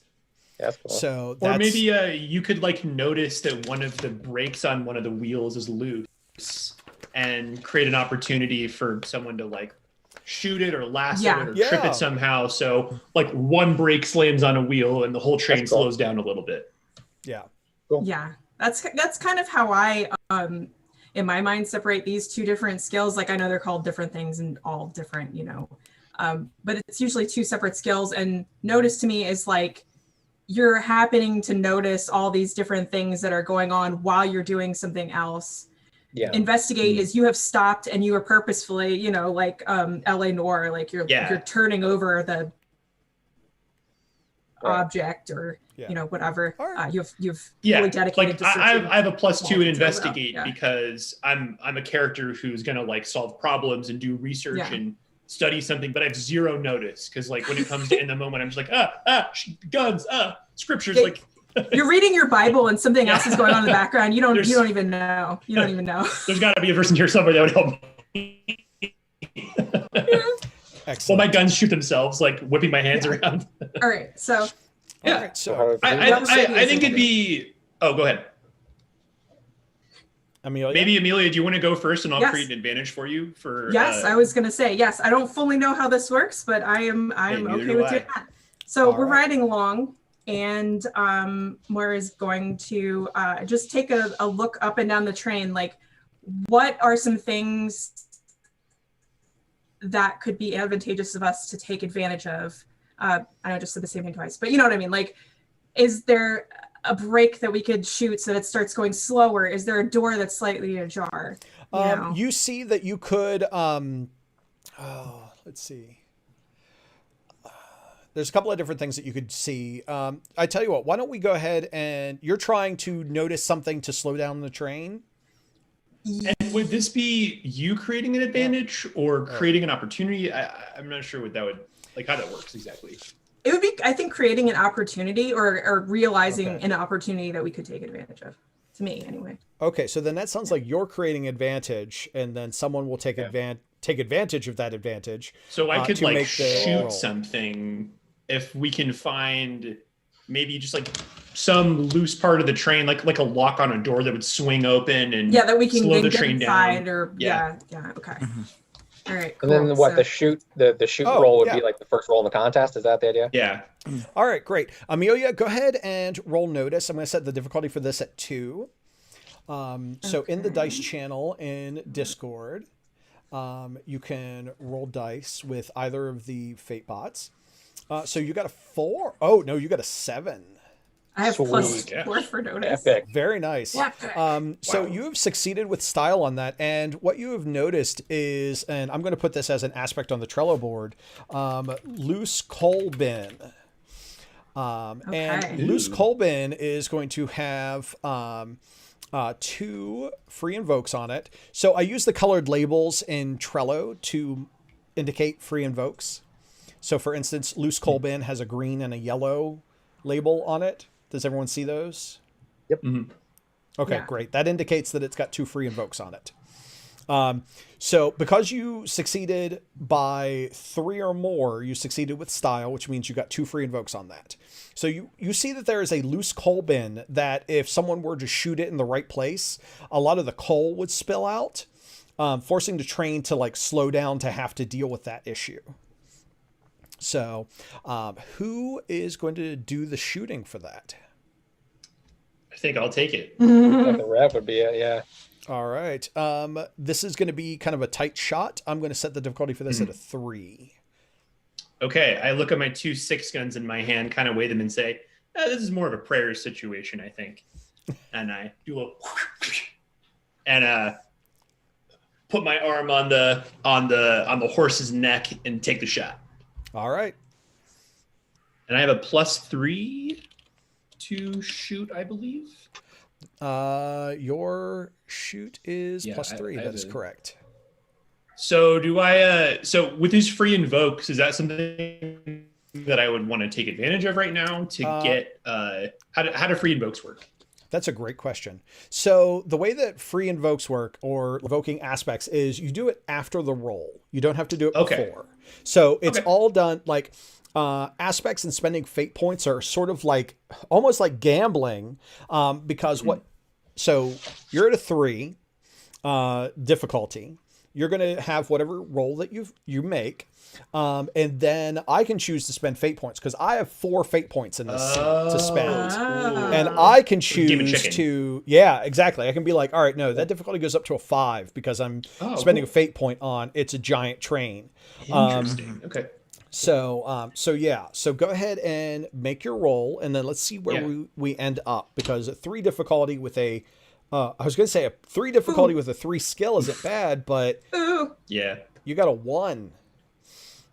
So that puts you down by 2 to succeed. Okay. On this is an overcome roll. So you can choose to succeed at a cost. Okay. So with overcomes, you can try to succeed at a cost. I'll tell you the cost, and then you can determine whether or not you think that's fair. Yeah. Or what you can do here is you can spend a fate point on an aspect that would justify you being a better shot or doing this better, which would result in a tie, which means you succeed at a minor cost. Okay. Or you can spend 2 fate points and, have spent 2 fate points on all of this to Sure. do that. What's Can you that? spend a fate point and get a free invoke also? Yes, I'm sorry.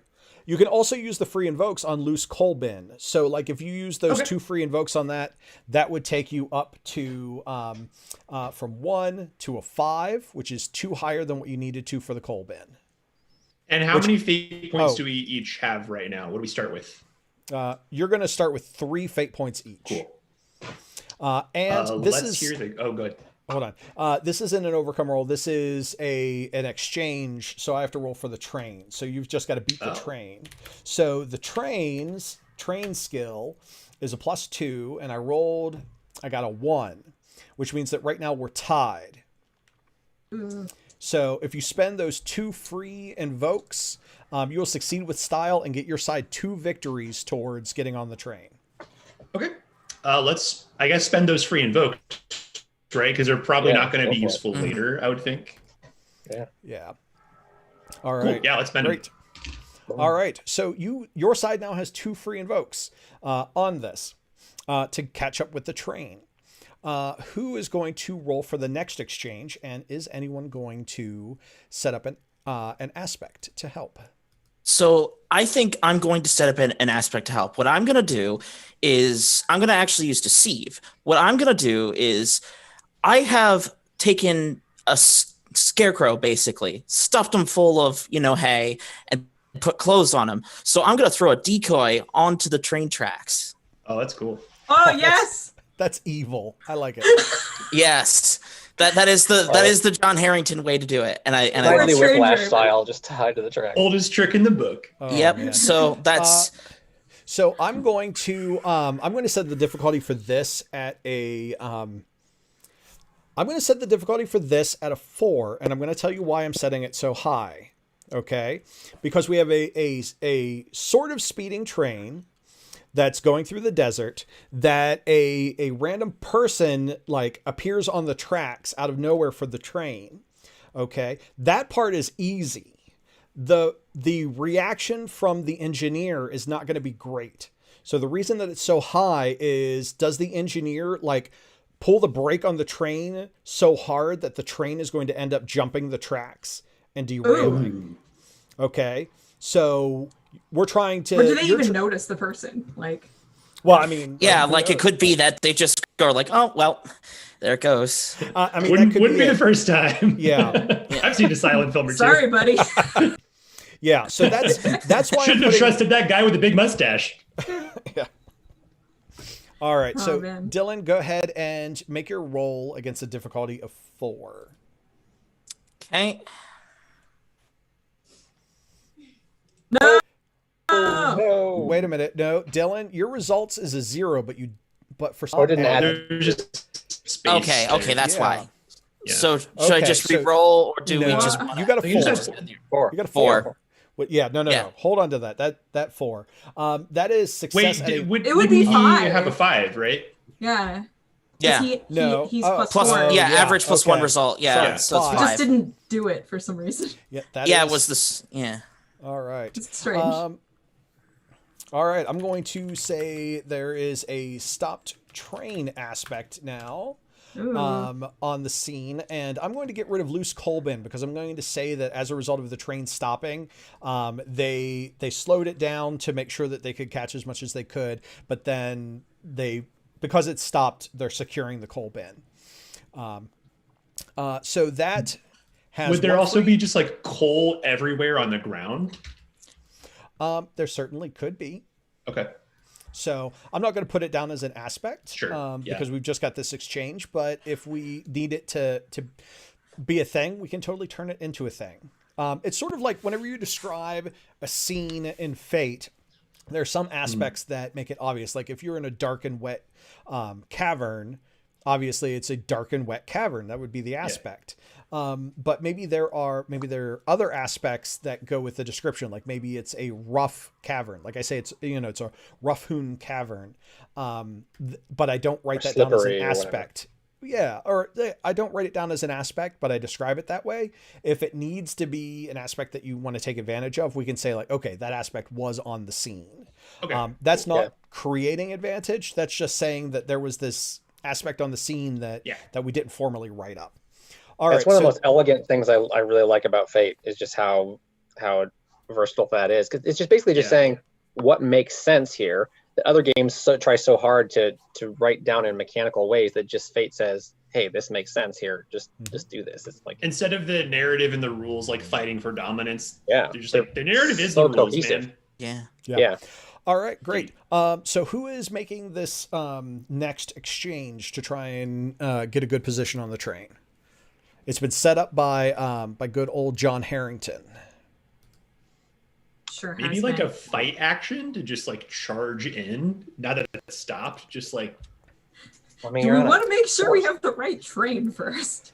Well, Right you definitely car. Do we not you know have that? the Right car. I mean. you have the right the right train, car, yeah. and Yes. I mean that could be the other thing is it could be lore to try and find the right, or investigate, or lore to try and find the investigate seems to make more sense. Because if it stopped now, it's not catching up isn't the problem now. No, it's finding it's getting on the right one. car. Yeah. And also maybe stealth too, because I mean, I guess they have to know. They probably know we're here. Do they?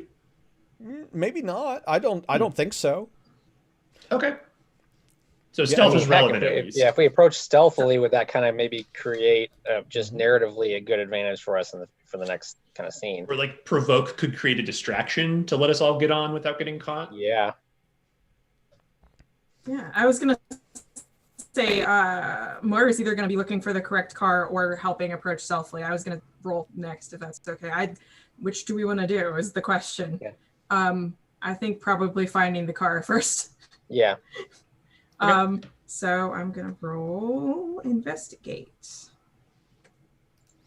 Okay, go ahead and roll that. I will roll the trains skill.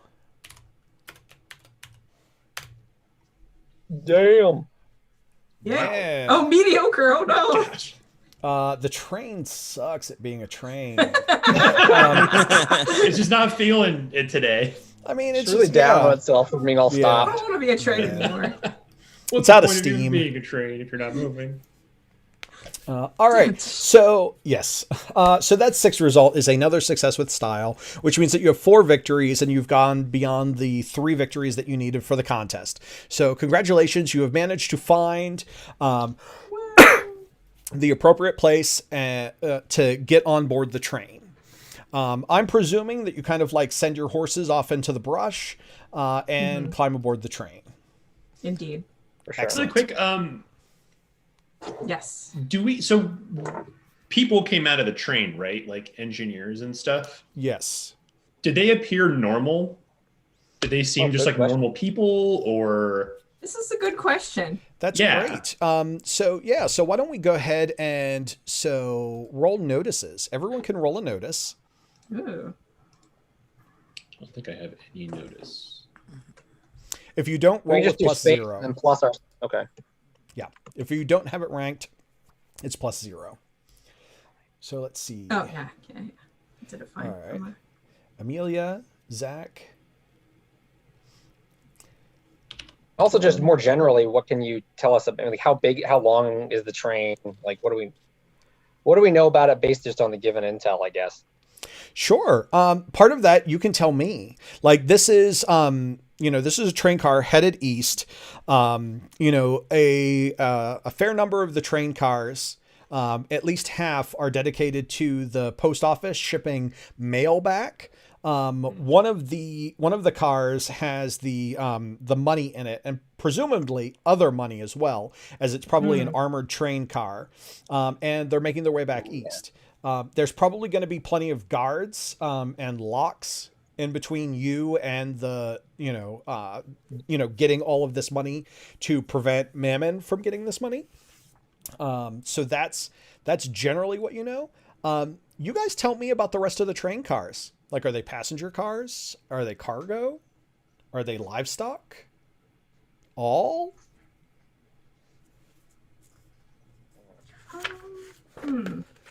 I think maybe there's something a little bit off about this train. Yeah. There's something maybe sinister, maybe supernatural about it. Like, just okay. I'm not. Hey, look, I'm not gonna just like it's a demon train, but maybe something about either the train or the people managing the train seems not entirely mundane. Maybe there's something a bit inhuman about it. The whole situation. Maybe some of the cars are in a style where it doesn't, like, obviously us as humans would be like, it's futuristic, or like it's they're decorated or made in some way to where they don't look like normal train cars, and maybe that's what's giving you that sense of like, or maybe here's a cool idea. Maybe they're passenger cars, but they're almost inhumanly decadent. Yeah. There's something like unbelievably opulent about them that makes me suspicious. Yeah, that could go either direction, really. Yeah. And I think I like that. And just in general, like, it feels like trains of this kind of, or would probably be very versatile. I mean, if you had money going things, you'd have the mail, the thing, and you probably have passengers, because you probably, it probably wasn't so specialized, because it's not so populous probably that you have only one thing doing it. So it seems like there'd probably be a variety of kinds of cars. I don't know how big. And I think maybe like who would want to pay the premium to ride on a train with this much gold? I'm assuming it's like probably gold bars or something. Yeah. Looks like Dylan, you're gonna say something? So I think an interesting thing would be to have kind of like a passenger car that like literally has no people, but just tons and tons of suitcases. Like Okay. just the idea of like, there's, clearly a lot of people should be here, but they're not here. Yeah. Ooh. Or maybe one of the passenger cars is just clothes where people should be. Yeah. Like that would be great. Yeah, like all the people disappeared and their clothes fell on the ground. I don't know. Yeah. Keep chugging. Okay, so I have to say, usually whenever I ask people to like help fill in the blanks, I don't get this much. This is great. So I want it to be spicy. Yeah. All right, so raise your hand if you GM games. If you run games. This explains a lot. This may be why. Yeah. Okay. All right. And I aspire. Yeah. Yeah. You can do it. I believe in you. Yeah, it's easier than you think. Yeah. My home Jump group is, we're all GMs. And so like that, I expect that from them, but wow. All right. So all right. So I'm actually going to say that so Josh, since you asked, so Reverend Cj Haggard, as all of you are kind of like getting on the train car, you've like kicked your horses away. You reach down for a piece of coal that had fallen out of the coal bin, because there is coal everywhere. And as you pick it up and climb on board the train, you notice that the coal is kind of like hot to the touch. Yes, and it shouldn't be hot to the touch. So there's definitely something not quite right about this train. So yes, so the train car that you get on board is one of the storage train cars. So this is generally for where most people's luggage is kept. Like the big suitcases, things of that nature. This was a good place. Madam Charlotte suggested getting on board this train car because it was towards the middle of the train, and also it's less likely that you would you wouldn't run into nearly as many other passengers. So you could try to like get through these different train cars. Now, to get to the secure train car that you need, we are going to be running this as a challenge. Okay. So the challenge, and I'm going to try and get us through the challenge quickly, because it is currently 3:20, and I want to try and stay on time if I'm able to. So challenges in Fate are basically a montage where each of you helps overcome a problem. The example from the book is like zombies are attacking a house, and the challenge is to like prevent the zombies from getting into the house. It's like, oh well, Tommy boards up the walls, so and so works up an arcane defense to push the zombies away. Everyone contributes to that, to that overall goal. And then depending on how people roll, that's how the situation resolves itself. What I'd like to do for this challenge is that I'm going to have one of you say what the next train car is, and then you're going to set up a problem with the train car, and then pass it to the next person to resolve that particular circumstance. Okay, so I will start with one of the train cars to give you guys a little bit more time to kind of think of things. And so whenever the first of you come out of the storage train car, you open up into a dining car. Okay, this is a fabulous dining car. This is, it's got all sorts of ornamentation. It has, good porcelain plates. All the fine china is out. All of the, every seat is set, but it is completely empty. Completely empty. At the other end of the dining car, there is a gentleman kind of standing there with a food cart. He's got like one of those big silver dishes and a couple of other smaller silver dishes. And as you enter, he kind of like goes from just having a dead eye stare to going like, oh, hello. How may I help you? Would you like to be seated? And you get a real distinct idea that this person is not human and probably a threat. So, who would like to, now remember, this is just going to be a single roll, so it's more of a montage. So this person, the enemy is going to be trying to force you magically or otherwise to like sit at a table and eat whatever the hell food is going to be, and who knows what it will do to you. This feels like The Shining on rails. Yes. All right. So who would like to? I'm sorry. Actually, I need to pick because it's more fun that way instead of asking for volunteers. I am going to make this the Reverend's problem. So Cj Haggard, Josh. Yeah. How does the Reverend resolve this? I am going to use lore to try to ascertain the true nature of this entity, whether there's some kind of like way I can trick him into giving away something that makes him clearly inhuman and demonic. Yeah. And in so doing, break his illusion. All right, that sounds good. How do the challenges work? Just mechanically? Yes, I was just. I'm just making a roll. Yeah. Okay. Oh, I'm sorry. This is in challenges, they are overcome rolls. Set a difficulty or a set active opposition. Very rarely is there active opposition in a challenge, at least in my games.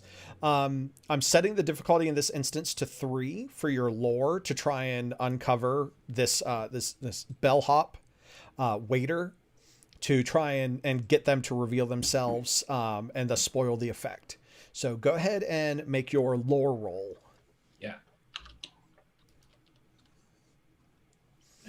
All right, I set the difficulty at a 3. You got a 5 result. So that is success. But I don't like it being success.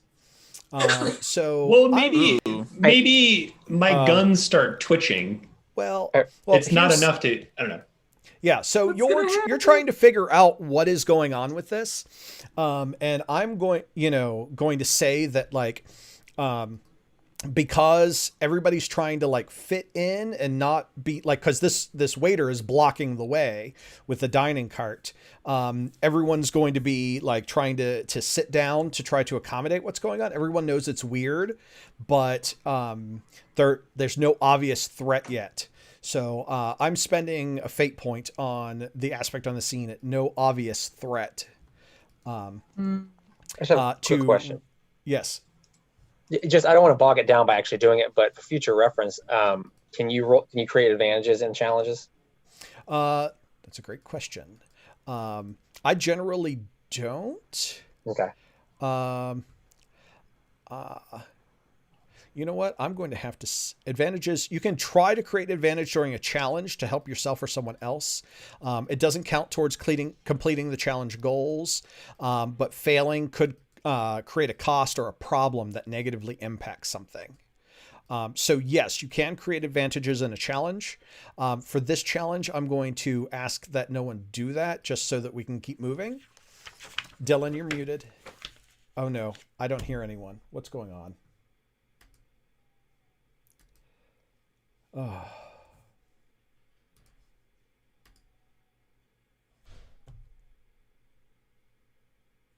Really like I think I would keep running with it. It seems like a lot definitely. of chat potential. afterwards. Yeah. Okay, you're back. Okay. All right. I'm back. I'm sorry about that. I'm going to have to creating call advantages. Yes, creating advantages. You may do that in a challenge. I'm going to ask that you do not, just for time's sake. For sure. We did that with the contest to try that out. I want to try and get to a conflict if we can, so you guys can fight something. All right. So if it's okay, I'm going to burn a fate point too. Okay. I am going to invoke my aspect life as a pulpit, because I think this would be an excellent opportunity to educate my fellow travelers on the dangers of evil. This isn't just about me. If I call this demon out, everyone will see, and we'll all get a little closer to the good. Excellent. You are successful. I decide that I'm not going to ante up anymore. So, because that's literally what it is with fate and spending fate points. There's never a point where there's a trick where you're like tricked into spending too many. It's like, listen, I spend this, you spend that, and then it's like, okay, so do you want to spend more or do you not? And then you like resolve with whatever's happened. I love that the question is like, how much do you want this? Yeah. So you are successful. When you call the demon out, it reveals itself to be a gluttonous demon, basically one that likes to feed people like horrific foods. In fact, it lifts up the little silver tray, and there's like a maggot-infested like roast there. And because of the lore that you know that if it eats its own food, that it will be sent back to hell. And so you just start stuffing and ramming this roast into this demon's mouth, and the demon like disappears in fiery brimstone. Nice. So excellent job, Reverend. So Reverend, describe the next car, set up a problem, and then pick who resolves it. So I think the next car is a livestock car. And the livestock are not any animal that we've ever seen before. They have long necks and sharp teeth. They're like, you see two of them are trying to reach across the aisle to like bite at each other. And they seem dangerous and angry and not of this world. And we have to get through this gauntlet somehow to the other side. Oh, so there are cages and they're able to like nip at each other, which means that there is not a safe space.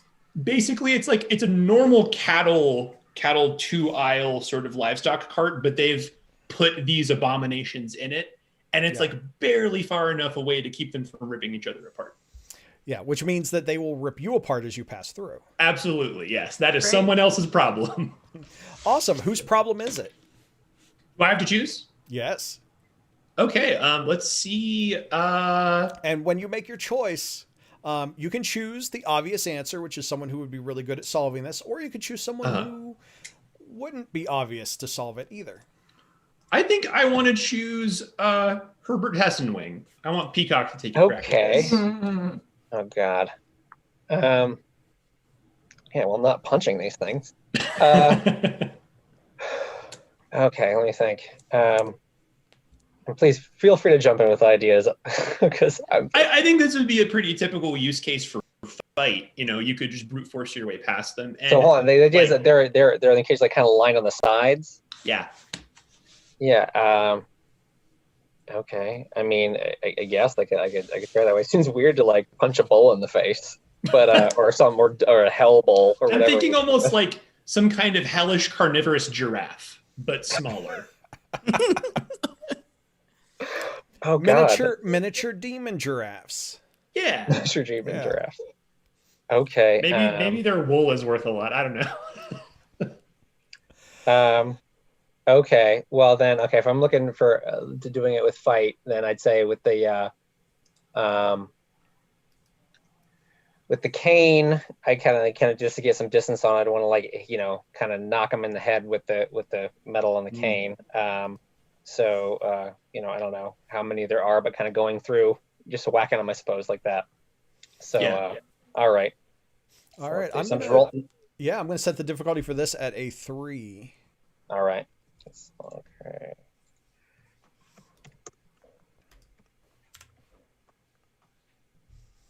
Oh, you got a 5. Right. All right. Nice. So I'm going to. I'm just knocking giraffe heads left and right. Yeah. And like they recoil in pain, and we can just kind of get past in the meantime. Mm-hmm. So I am at this point. So Peacock, you managed to fight your way through with the cane, knocking some sense into these demonic giraffes, demonic miniature giraffes. I never thought I'd say that phrase. Yeah, no joke. But I'm gonna offer you a compel on mourning the mysterious death of my parents. As you're passing through fighting these hell beasts, you think back to the morgue where your parents' bodies were, and how it matches up with these creatures. And the compel is that you are going to need to find, you need to find out more about these creatures, because they, whoever owns these, they're connected to your parents, and you need to find out what these things are, and maybe where the ranch and why is. they ate your parents. Or I'm slowing down to kind of investigate it a bit more. Is that what you're saying? No, what I'm saying is that as we go through this, you need to make sure to prioritize, you're trying to find out who owns these things, who's shipping them. It's obviously your parents weren't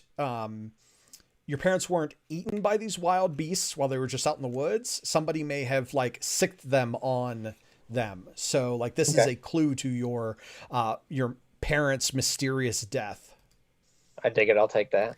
So it seems like again, this is me as a GM trying to learn here. Yeah. It seems like you're using this compel as a personal goal you're giving someone. Mm-hmm. Yes. Where it's now you have to solve this personal problem. And now I have another priority while we're here, kind of thing. Okay. Yeah. Cool. Exactly. That cool, is that's awesome. Yeah, that is Peacock's priority, because he's got a clue he's got to track down, while everybody else is still trying to make sure that you get all of this cash and deny Mammon it. So, all right, great. Way to go.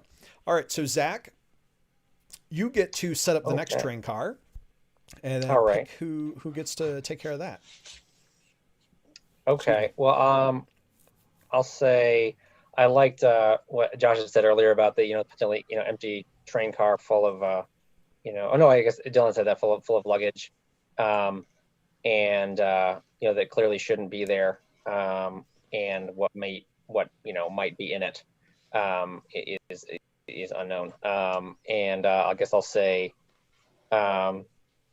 for Dylan to take it, see what he can do. All right. So what's the challenge and the threat with the empty, with the I guess it's suitcases? I guess that's what Dylan's description of it was, that there should be passengers here, but it's full of luggage. So maybe the luggage is containing something less than savory. Okay. All right, Dylan. All right. So what I do is I open up the, and I actually have like a gun drawn because I think that like there's gotta be someone there. And then, I open up and I barge in and pull my gun out and there's nothing. And so, yeah, I just look around me. I see all of these, empty seats with nothing but luggage and, some clothes too. And, so I'm kind of confused right now and I'm like, what is going on here? Let me see if I can I have an idea. Okay. How about I suggest a compel on myself? Okay. So what happens is I start looking around and I'm noticing like, hey, these are all familiar. And as I'm going through this, I realize that these are actually disguises that John has used I love it. before. Yeah. And That's awesome. So cursed. the suitcases are full of bills, sort of like all the things that you forged grifted. contracts, all of the things that I've Oh my gosh, grifted, that's awesome. and like People all ended up here. he just looks in at all of it and he's like horrified because like someone else has known the entire time of what he's doing. So yeah, that's what I'm thinking. So I want to twist that just a little bit differently. You're still the one to resolve it, but basically this train car, all of the different like luggage, it's all related to each of you and your personal like failings. All right. We're not going to play through everybody else's personal failings, but basically like this is where like John Harrington like comes face to face with like what he's done. And so, yes, you definitely, you know what? I'm going to say that. So with a compel, it complicates your life.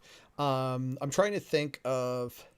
So that is a great thing to have to overcome. I'm trying to think of how we can complicate your life as a result of this. Maybe I have an idea for that. Maybe it would be a compel that he wants to try to steal some of it. It'll be like, oh, hey. Yeah. This worked once before. Or, I mean, my first thought, I don't know how it translates into the story, but my first thought was having to do with guilt. Mm-hmm. I know what it could be. Yes. I'm going to compel you on the smooth talking con artist, and you are going to be, you are stuck in this train car because you are looking at the luggage that you don't recognize, looking for future grifts to do, and now everybody else has to pull you out, and I'm going to call this a failed challenge on that compel. Yeah. Does that sound fair to everyone? Dylan, does that sound fair to you? Yeah. Cool. Yeah. Okay, great. Yeah. So you guys literally have to pull John Harrington out of this train car as he's going through all of the different luggage. The three of you were able to kind of shake it off, but not John. Yeah, I think it would be great to like have him become like super obsessive of like, what about this? I have to know. Yeah, I have to know. That sounds fantastic. Awesome. Yeah. All right. So, Amelia, I'm going to give you a choice since you're the last one. You can either come up with a train car and pick someone to resolve it, or you can let Dylan come up with a train car and you can resolve it. I would like to come up with a train car, actually. Okay. I figured since you didn't get a choice to do one or the other, I'll give you your choice for whichever one you preferred. Cool. This might end up being a thing that we all have to deal with. So as we go to the next train car, I don't know who would open the door, but there is just a flat door with no handle. And whoever touches it, there's a hum and a high-pitched noise in everyone's ears. And the door slides open. It's a very empty car, except for there's like some lock boxes and a couple of like filing drawers. And then in the middle of this mostly empty, like there's not even carpet on the floor. There's a desk and a man sitting at the desk working on his typewriter, and he's dressed very fancy, and he has swept back white hair. And as he turns to look at all of us, his eyes glow bright green like nuclear waste. How is this campaign already so sick? Like, Yeah. like, what? All right, Dark so stuff. This is cool. Yeah. Thank you. all right, so Amelia, who has to resolve that? Oh, goodness gracious. So yeah, all three of you have resolved things before, but I'm going to go back to the Reverend. This seems like a Reverend thing to deal with. Okay. Or at least try. Man, how do I deal with this? You could have answers to. I feel like to some before of I my do questions, anything, though, I ask him, what's your occupation? Kind of the obvious question. This is true.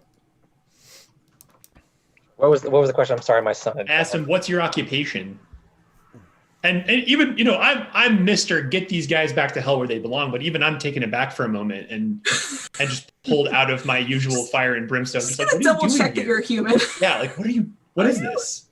My occupation is writer. I've boarded this train so that I might work on my novel. I'm taking a sabbatical. What do you write? Poetry. What about? Oh, would you like to hear it? And he begins reciting poetry that just like everybody's ears begin to bleed from hearing this. Like there is no way that you could like actually like reproduce these sounds with a human mouth. Yeah. And like this is let's see. Reverend, I am going to compel let's see. I want to compel Too Clean for the West. And yeah, that's formulated. good. That's a good one. Yeah. I shouldn't most people would know better than to walk into this. Yes. So I'm going to compel Too Clean for the West. Given your being a preacher and all of that, hearing infernal spoken by a demon causes you to go deaf. Oh no. Okay. Not like, I mean, campaign-wise, it wouldn't be permanently, but you will be deaf for the remainder of our one-shot today. Whoa. Okay. So now you may choose to. Oh. Yeah. I just want to. So I'm just thinking that like, what would the first thing that would happen when this chanting starts is reflexively CJ would just like conjure up a shield of faith to try to block him and his friends out of the sound. And I imagine that if it's a situation where he can't protect everyone, the person he's going to sacrifice is himself.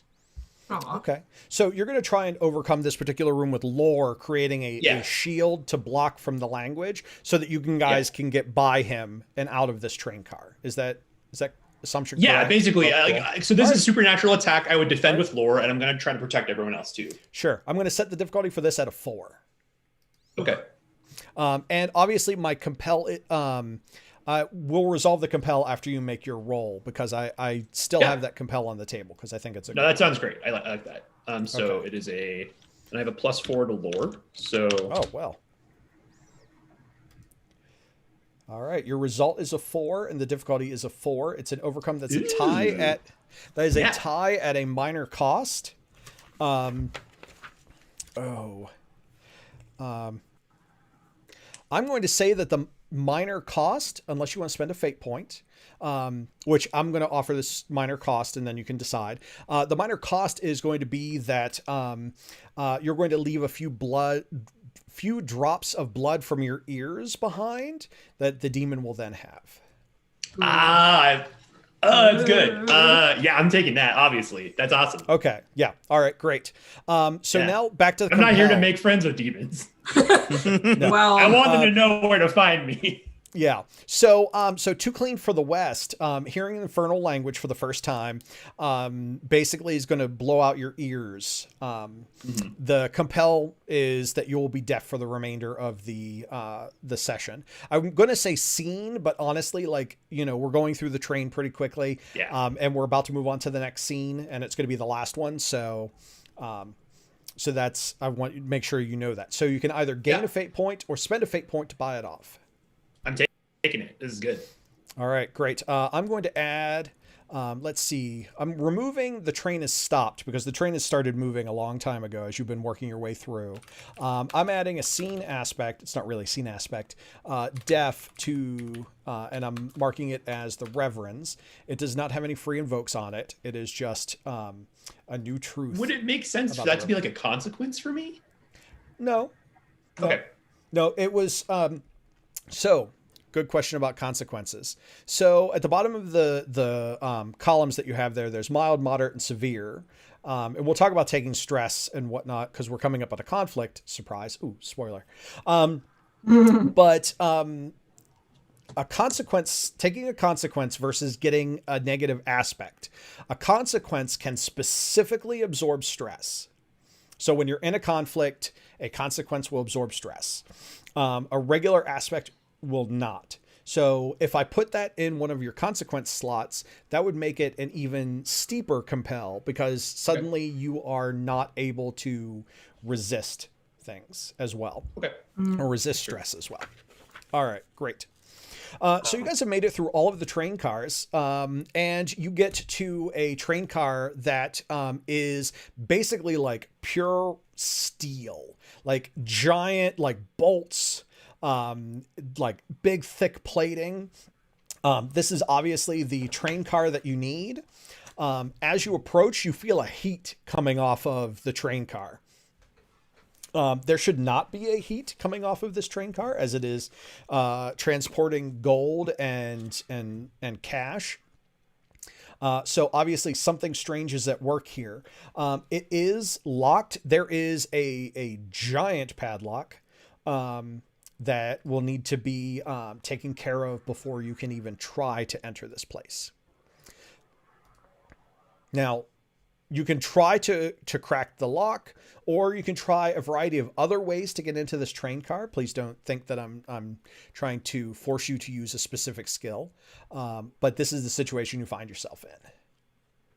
I was gonna say I am fully planning to crack that lock. Yeah.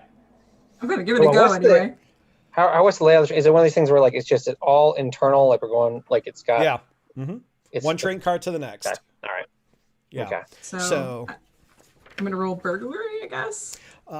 You are now. This particular lock, is very tough. I'm going to tell you right now the difficulty for it's going to be a 5. Okay. I tell you that to give you or someone else a chance to create advantage if you want to. Okay. Does anyone want to create advantage on this lock? Can anyone create advantage on this lock? I might be able to. Okay. So I have resources. I've probably managed to score myself a nice set of lock picks. Ooh. So let me go ahead and do that. I'm going to set the difficulty at a 2 for this. All right. My resources being it. You got a All right. result. So I'm gonna spend a fate point on let's see here. I guess I could do just smooth talking con man because I've probably swindled someone out of their collection. So they had to have a wide variety of skills. Or maybe you go to pick the lock and realize this lock is like, this is a lock where the innards don't follow normal space, but you're like, aha, I have just the lock pick for a natural lock. Yeah. So it's a weird lock this pick. This is one that's specifically designed for these tricky locks. Yeah. That I've swindled off of someone. So spending that fate point allows you to have lock picks with a free invoke on it. Okay. So I've put that on the scene aspects, so that is good to go. So Amelia, are you ready to roll your burglary? I am. All right. The difficulty for I got a +3. Okay. You got a 3 result. With the free invoke on lockpicks, that takes it up to a 5, which is a success at a minor cost for the overcome roll. The minor cost in this instance, I'm going to say that the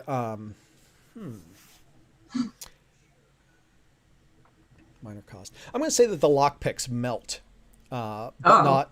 Oh, but, cool. So they That are makes sense. destroyed after doing that. So you are successful, and you manage to unlock the lock.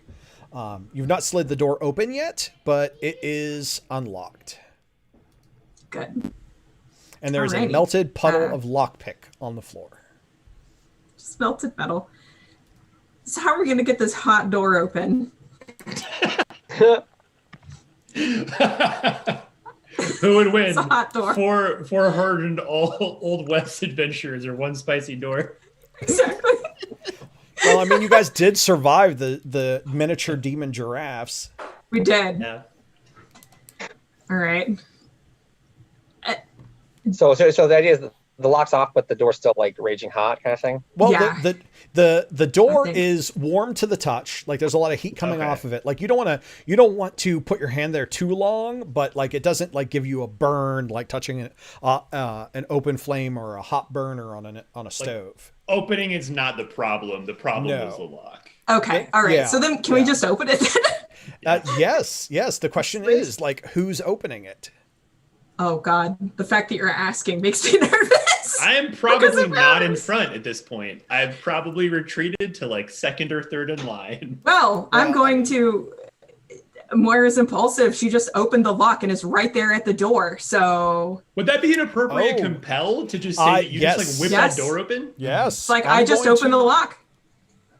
Yeah. I'm going to. All right, great. I'm going to give you a fate point, Moira, on Okay. your free aspect impulsive, and you can feel free to refuse after I describe it. So the door slides open, and you see that there is a train car on the other side, and you can see that there are like bags and chests that are marked like treasure, U.S. Treasury.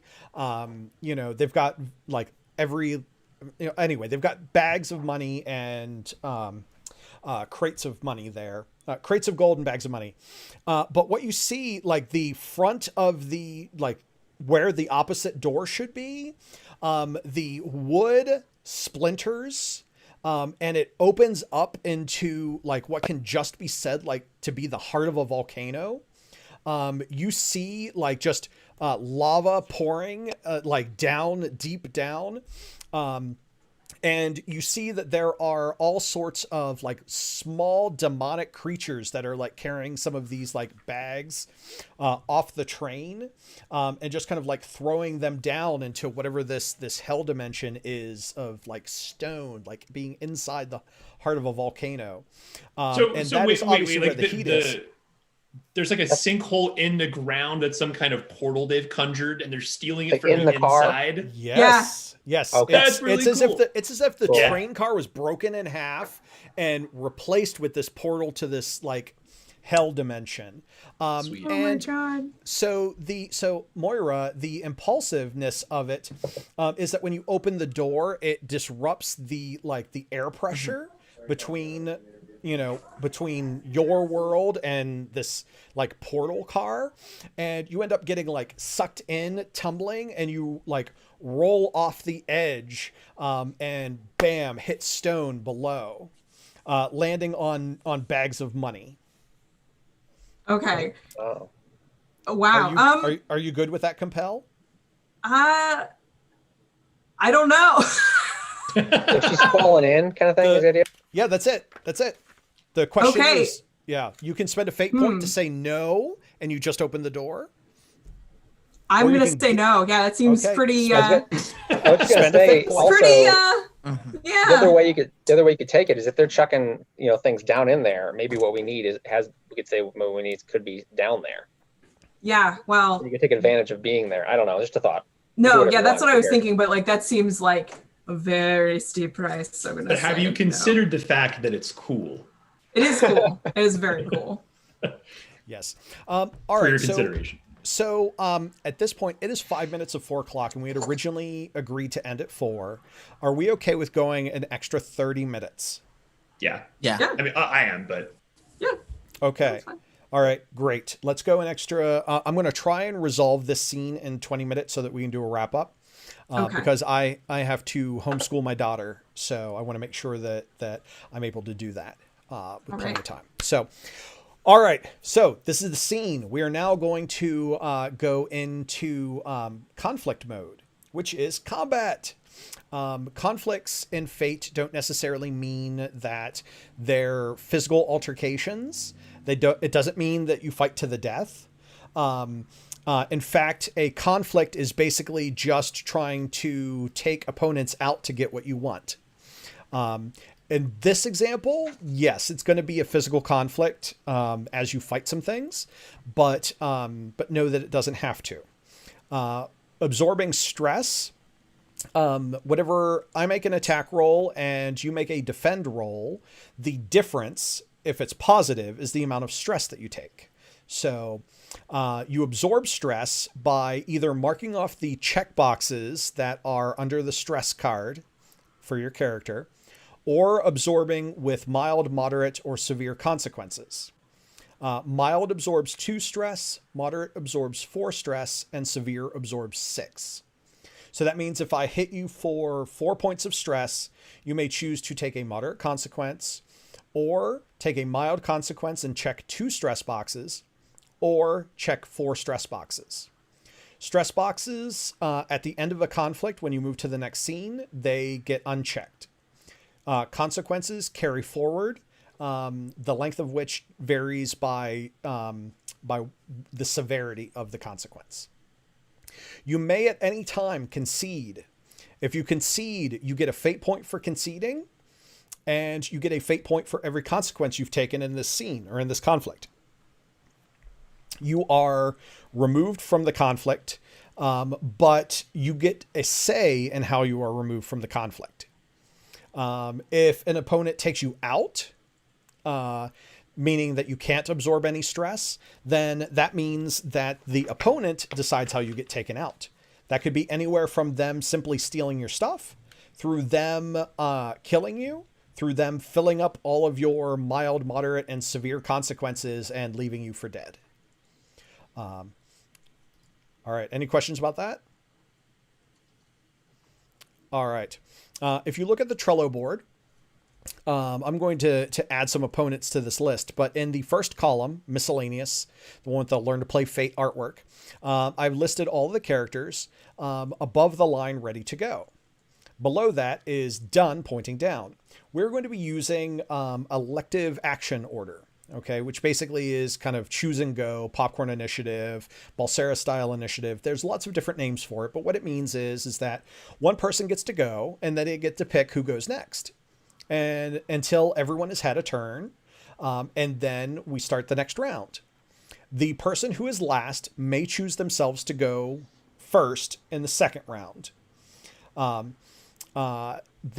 If you be careful about leaving too many enemies at the end, because they can have enemy, enemy, and then enemy, enemy, which is a lot in a row. But we can go with that. At this point, there are little demons on the scene.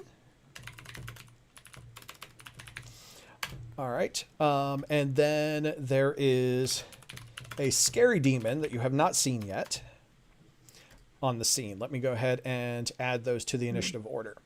At this point, Amelia, since Moira was the one who opened the door, she will get to act first in this conflict. Cool. What am I gonna do? I am gonna spend a fate point to pull a specific bullet for the scary demon. Well, you're not aware of the scary demon yet. Oh, not aware of it. Okay. Yeah, no, I told you as players. Okay. So yeah, that's one other thing about Fate, is that like there's a lot of meta information that you'll learn as players that your characters don't have access to. Yeah. No, that's interesting that that's how they handle it. Okay, cool. Yeah, I've noticed it's much more meta than other times I've played various other games. So okay, cool. So yeah, she's gonna step in the room and probably seeing the small demons just go for her regular gun then. All right. Yeah.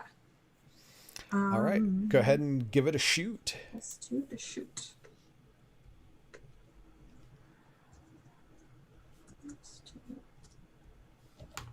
I got a +1. All right, let me roll for the demons. For the little demons, they are going to defend, and they got a 0 result, which is fine. So that means you deal 1 stress to one of the demons, one of the little demons. You kind of like fire it off. What energy type did that bullet end up being? Oh yeah, because it was random that I chose random. It will be lightning. All right. So lightning kind of arcs out of your pistol, and like shocks the little demon. I'm imagining it looks like a gremlin except all black. Yeah. And it basically kind of just collapses into a smoldering heap on the floor of the train where it's at, and kind of starts to kind of turn into like a black puddle of like ooze. So good job, Amelia. Who do you want to have go next in the initiative order? Anyone who's under ready or above ready to go. Above ready to go. Yes. All right. So I am gonna go with Peacock. Okay. So these are like little humanoidish demons.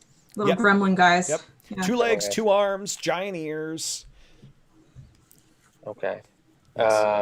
How big are they? Like how I'd big say are we probably like 3 feet tall.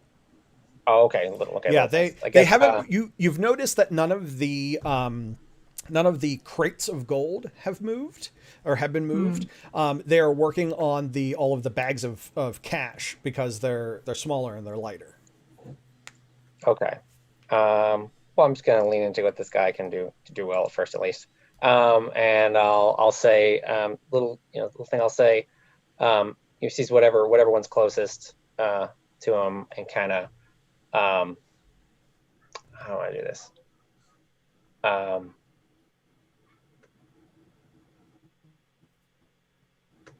want to say I want to roll to create an advantage with Okay. fight, by trying to kind of sort of knock this thing as far back as I can with the cane. So does that sound cool? Like kind of So you're- like a bat, like bam, and just trying to like knock it. You're knocking Okay, try the imp back into the other imps. Yeah, I mean, or just Yeah, yeah, okay. kind of Sure. distance I'm gonna. All right, that's gonna be fight and actively opposed by the imps. Mm-hmm. All right, so I'm gonna roll for the imps, and you can roll with your fight. Okay. The imps Now, so what's got the 1. the difference between like rolling to just to attack and rolling to create an advantage with fight? Specifically, how does that work? You roll this. Okay, so with create advantage, there are 2 ways to determine the difficulty. 1 is active opposition, and 2 is a static value. Okay, Mhm. so in this instance, the imps are going to be pushing back against you because they don't want you to create that advantage. Mhm. Yeah. And so since they're actively working against you, I'm having them roll their skill to try, and that becomes your difficulty because Okay. it's I can an use my- opposed roll. Gotcha. Okay. All right. So can Yeah, I use now- my stunt here then? Yes, you can. Okay. All right. So it'll be. Oh, let me see. Let me get it in here.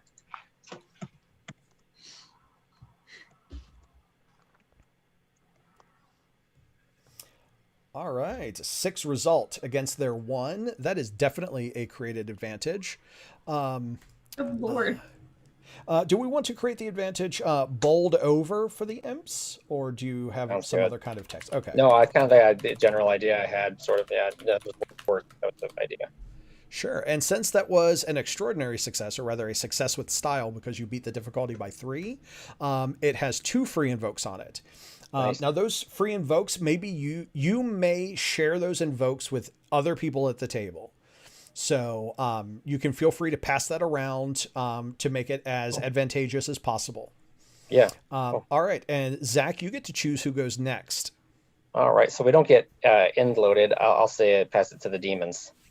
Which one? The Yeah, little they were- demons or the yeah, scary yeah. demon? Am I aware of the scary demon now? Your character is not, but you as a Oh, but I player can know still- that it's. I can let Yeah, him you as a enter player in. can say like, okay, let's open Mm. this can of worms now. Okay, I like the idea of that guy seeing that happen and kind of have his little imps kind of get knocked back and feeling like he has to step in, or it has to step in. All I'll say right. like scary demon enters in. All right, so scary demon. So with the imps being kind of like knocked back to the edge of where the train car is broken, a couple of them fall off the side. As they do, you hear a demonic voice speaking. Again, well, it's speaking in a language that you don't understand, but it is not infernal, because you've heard infernal earlier. That was great. So I don't hear anything. I'm just here. Yeah, I'm just chilling. He can do whatever he wants. this is true. This is true. And It's not going to change my guns shooting him. flying up from like the bottom, and kind of like landing on the massive imps. You see a demon that is kind of wearing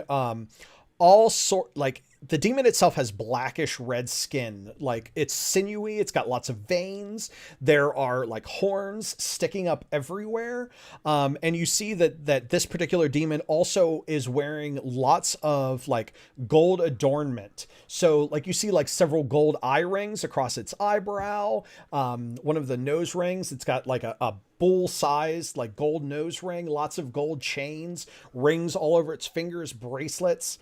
And it looks at the four of you, and is just super perturbed, and is going to, let's see, is going to, what is he going to do? He is going to begin chanting, and I will give, because Reverend, you would be the one to actively resist any kind, or try to resist any magics that this demon would be doing. I think that if you wanted to resist with lore or will, both of those would probably be pretty good, to try and push back on and stop whatever magic this demon is trying to do. Well, here's the thing. I'm kind of deaf. So do I even know what he's doing? I think, would that be an appropriate compel that I'm just like... Yeah, that would. So I'm probably unaffected by it, whatever it is. But well, I don't know. I don't know. What does that look like? You're not going to have a chance to stop him, is what it's going to be. Okay. So, cool. So the demon is going to attempt to create an advantage, unopposed. The demon got a 6 result, which will be... Sorry, guys. Rip. So as the demon finishes his chanting, you see like melting out of some of the crates, you see gold melting and pulling beneath each of your feet. And each of you are going to get a chance with athletics to not get caught in have your feet stuck in gold. So if each of you would please roll an athletics against a difficulty of 6. So I mean, that was a compel that we did, right? Yes. Yes. Okay, so I have an additional fate point for that and everything. Yes, Oh, geez. All right, so Ah. I have a 0, so Yeah, I had a +2 and I got 2. So. Oh no! Horrifying. Oh no! Oh man! All right, so -4. all right, so I need to bring this over to the shared window so everybody can see that Josh got himself 4 minuses. Statistically, that is, I think, less than 2% likely. Wow. To get 4 of a kind. Let's go. So that was amazing. I'm here for a good time, not for a long time. Exactly. Oh man! All right, so Dylan, you're close to succeeding if you want to spend a fate point or not. I think I'm gonna do that. Let's see if I can find something that would be a good compel. Past time I cashed out. What I'm thinking is that it's kind of like, now I know I have to bail. That's kind of the idea. Oh, I'm sorry. Are you out of fate points currently? No, I had 4 before, spent 1. Okay. And I think I have 3 left. Okay. I'm asking if you want to spend a fate point to succeed at not getting caught in this gold. Because you're 2 points away from succeeding. Yeah. Okay, and that's what I was. Yeah, Yeah, I you're thought invoking for I that. needed to invoke that aspect for it. Yeah. Oh, we need to find an aspect that would explain it. Oh, okay. I think that now makes sense. I got it. Sorry, my brain was working wrong. Sounds good to me. Go ahead and spend the fate point, and you will be the only one not stuck in gold. Alrighty, so down to 2. Yep. And let's see. I'm going to add a free invoke on that because he rolled well, but not success with a style. All right. So the big scary demon is going to. Well, I as a player am going to choose. I'm going to choose the Reverend to go next. Okay, so what happened as a result of me being am I mostly encased? Okay, I'm stuck in gold. Yeah, Okay. basically you're stuck in like gold up to like right above your ankles.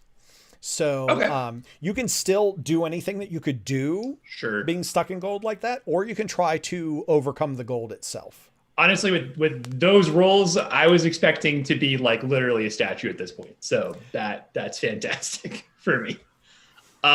So I want to invoke the function on my twin 6 guns because Alrighty. this is what they're here for, and I'm going to just start blasting as many bullets into this greater demon as I can. And I'm All right. yeah. Just to be clear, this is absolutely what Thoughts and Prayers were made for. Yes. But you don't actually have to spend fate points on it until you start shooting. Oh. Okay. Okay. I mean, All yeah, right. but Yeah. I'm planning to. Oh yeah. Yeah. All right. So go ahead and it sounds like a shoot. Yes, it is. So it's All right. +3. The devil will resist with its athletics. It got a 3 result, and you got a 1 result. Now, I am going to burn everything I can. Well, so one thing, you got 3 minuses on that roll. So the true. question is, like, when do you re-roll dice? When should you re-roll dice in Fate? And you should, in my opinion, statistically, you should always re-roll dice if you've got 3 or 4 minuses, and you want to succeed What? in that thing. I mean, this is a net -2. Yes. So Yeah, but you've got a +3 skill, which means that Yeah. if you rolled like 0, which is what Fate dice like trend Right, yeah. towards, then you should have gotten a 3, which would have matched what Sure. he has. Which means that like statistically, now I'm not twisting your arm here. You can stay where Yeah. you're at and spend Fate points, or free invokes because you've got the bold over imps that you can use too. I'm just making you aware of like this would Yeah. actually be if I were the player, I would actually spend 1 fate point to reroll, see the result, and then move on. Now I've had that let's go do that. terrible too, but Right. Sure. Let's do it. That sounds like a good plan. And I can continue invoking from there if I want further advantages Yeah. after rerolling. Okay, so it would be plus star plus. Thanks. Uh-huh. Very Huh. cool. that's that's awesome. All right, Funny. yeah. All right, so what fate points are you gonna spend from here? Why do I feel like I'm at a casino right now and the dealer's just like, oh, that's weird. Maybe you should roll again. Yeah. So I think I'm gonna invoke gun-toting preacher. Yeah. Seems obvious, and I honestly kind of think it makes sense to invoke Too Clean for the West. Well, you can do that. You because- can also invoke blessed to send the Hellspawn back. I thought I already did. No, you said that you wanted to use that, but as Yeah. far as I was aware, you hadn't spent the fate point yet. Okay, yeah, sure, I'll do that too. So I have Okay. 3 points. I spent 1 to reroll, and I'm just going to spend the other 2. All right, and if you want to, there is the bold over imps that you could invoke. use. There are 2 free invokes there, giving you a +8 to your roll. Can I invoke those on an attack against a different target? They're just invokes that anyone can take. You can absolutely do that, but I will advise you that with Fate, hitting harder is better than hitting a little bit less often. Oh yeah. Okay. Which is, by the way, one of the things I love about Fate is that it rewards you going all in for just like big anime crazy attacks. So I'm doing it. All right. I'm burning everything. Great. That is a +8, bringing your result to a 9 against the monster's 3. So I'm going to say that it has a consequence of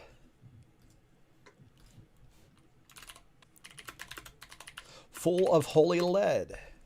Is the consequence on it. I am going to mark an invoke. I've marked this invoke as red just to indicate that that it is a disadvantageous invoke for him, for the demon. So what that means is that, Josh, you can choose to spend that free invoke at the demon's disadvantage anytime. Okay. So like if someone else is attacking it, you can spend that to help out. Now, Sweet. the aspect bowled over imps is still there because they haven't gotten really a chance to do anything yet. But the big question is, who goes next? I think It's John or the little demons. I think I want John to go next. All right. So what I'm going to do to kind of help set up, because what I'm thinking is like, we've gotten that consequence applied. Now I'm thinking I'm going to try and distract it. That way we can just have like a massive amount of like stuff that's stacked on top of the next attack. So I'm going to try and use provoke to distract or to infuriate the scary demon. Ooh. All right. Sounds good to me. Actually, even better, I will use deceive to make myself like it'll be kind of like a feint where I will kind of pretend that, to make myself an easy target, basically. Maybe I've fallen or tripped or something like that. Yeah, you like make yourself seem more stuck than you are. Yeah. Yeah. All right, groovy. Let's see. Give it a roll. I'm gonna have the have it resist with its notice. I got a 4 and you got a 6. You are successful in creating the aspect. I'm just gonna call it feint. Yep. All right, and that has a free invoke on it. And now the only party that's left are the little demons. So the little demons are going to go. Let's see. All right. The little demons are going to... they are no longer bowled over. That was a great aspect, but it was also one that like they can they don't really have to roll to overcome because they just have to kind of get back up. Let's see. They are going to...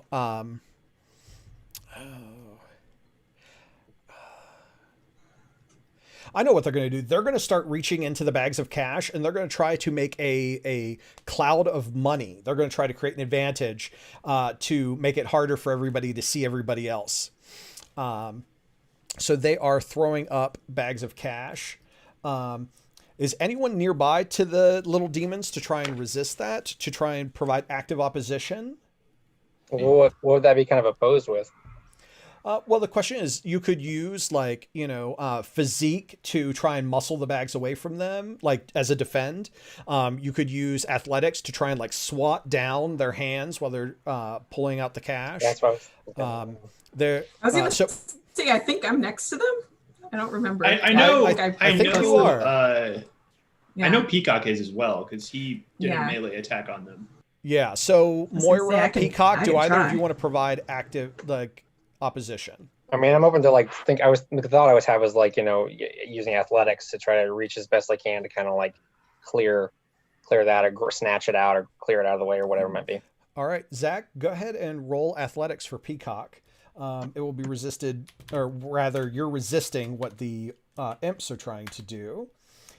They got a mediocre result, and you got a +1 result. So, yeah, so they do not manage to... Actually, you know what? So with Create Advantage, if you fail to create advantage, there are two things that can happen. One, it doesn't get created, or two, the advantage is reworded to be advantageous to your opponent. Oh. Ah. I like the idea of us getting some of that money. I'm going to say that the demon is blinded by money as you slap some of the money away, and it goes right across the demon's face. And so, because the imps failed to create the advantage is still created, but it's now in your favor. Awesome. All right, so that was the little demons. The little demons are going to choose for them to go first again. They're going to try and remove the blinded by money. They're going to start crawling over this blinged out demon, trying to like push all of the cash off and overcome that, because they don't want him to kill them. It is going to be a flat 2 difficulty for the imps. And they got a 2, so they succeeded. They managed to remove blinded by money off of the large demon. Would it be appropriate for me to invoke the full of holy lead aspect here? You certainly could. So I think that when the imp starts climbing on top of the greater demon, they start like these bullet holes in this demon start like burning them with radiant hate, and they're screaming in pain and falling off as they're like trying to like push each other up to get to the money, and they just can't make it. That sounds good to me. I will add blinded by money back to the demon, and I will uncheck full of holy lead as you've used that. Now that aspect is still in play, and you can spend a fate point on it, but you don't have any more free invokes. So the little demons are going to choose for the scary demon to go next, because this is probably going to be his last action. And he is going to attempt to, let's see. I'm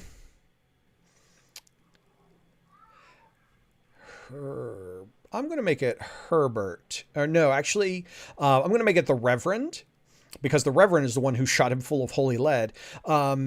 Reverend, you don't hear this as the demon begins chanting, and like reaches a claw out towards you, and you kind of feel as if your spirit is being separated from your body as it is trying to attack you by pulling out soul stuff. So cool. You may resist with will, but you have a stunt. You may use lore to defend against supernatural effects, so you may use lore to defend against this. Everyone else hears me just start reciting Bible verses as fast as I can. Like I'm just like I'm saying, I'm like quoting Isaiah back at him, like Psalms, just like as fast as I can, trying to fight this guy. All right, I got a 4. Let's see what you get. Oh, you got a 2. The dice are not helping me. All right, Man. So right now that is going to be 2 points of stress for you to resist that attack. Hold on. Yes. Is it possible that because John has set up a feint that he could do something in this exchange to help? Absolutely. I would not advise it, and I'll tell you why. Not from a narrative point of view. So first of all, I'd like your thinking, Dylan, to pitch in and use that free invoke to help here. I can tell you from a gamist perspective on Fate, the Reverend taking 2 points of stress, so needing to mark 2 checkboxes of stress, which please do so, Josh. That stress will come back later. Yeah. And spending fate points or free invokes on things, it's better to spend that doing damage than preventing damage. unless the that's damage fair. is going to do a consequence. I say that from like I said, a gamist perspective, but if you do want to, for narrative reasons, do that, you're more than welcome to continue with that. I think I'm gonna go with that. Like, I did think it would have led to an interesting narrative thing, but I do feel like, yeah, it's just 2 stress boxes. So Well, and maybe this demon's like, chanting and trying to pull my soul out, and you see it starting to separate from my body a little bit. And I'm like fighting back and holding it in, but I don't have the advantage. yeah. All right. Let's see. The big demon is going to pick someone to go next. The big demon is going to choose, I'm going to say Moira. All right. So what can I do? Well, here? now you are Shoot aware him. of the big scary demon. Yeah, now I can shoot him. So I'm gonna guess radiant damage is gonna do more damage to him, but I don't know. So I'm like, do I pick a thing, or do I just roll the dice here? So you can pick if you want to choose that it's radiant damage, that's fine. It's not going to mechanically do any extra damage, Okay. but it will, That was the question. it will impact the narrative a little bit. You Just fill them with even more holy lead. Exactly. Just jam-packed. Jam-packed full of holy lead. yeah. I only have 2 fate points, so you know what? I'm just gonna do a regular elemental damage on big guy. Well, one thing that, just because we're at time, I could suggest is that you could spend a fate point to pull out a banishment round. Yes. Yes. Ooh, Nice. Cool. And I was gonna say, if there's some way I can I mean, to wrap it up, that would be cool. Yeah. That's good. Yes. So that's what I'm gonna do. I'm spending a fate point. So right. yeah, she looks in her bag and she finds one that's like a silvery, shiny, like glowing, and it might even slightly be like, she's Yeah. like, oh, yes, Find me. this is the one. Yeah. She's like, yeah, this looks holy, and so she puts it in her gun, spins it, and It's Alice shoots in the big Wonderland. demon. It says, "Shoot me." Yes. Shoots me. For greater demon use only. Yeah, exactly. So she All right. shoots it. Yeah. All right, go ahead and All right. roll your shoot. The demon will attempt to dodge the bullet. The demon got a 2 result, which is terrible. I got a 3. You got a 3. Now got a that 3. will be so this is a banishment I'm going to say that it's successful. Usually I would try and think of what that banishment round, what kind of effect it would be, but in this instance it's going to banish the demon. It sinks into the demon in its shoulder. And as it sinks in, you just watch as it and the imps and everything, in fact the scene itself of hell just turns to ash. Fuck. All right. Great.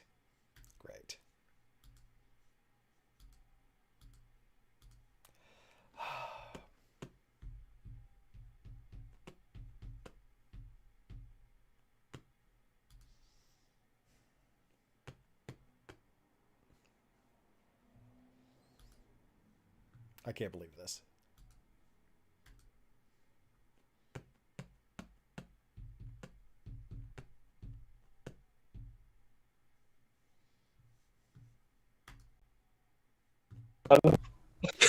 All right, I'm back. You're back. You're back. We were just like, we sure did banish everything. Everything. Yeah, banish my internet too. All right. Oh, man. Living in rural Okay, so we watch Pennsylvania. as All right. Okay. So the bullet pierces the demon in the shoulder.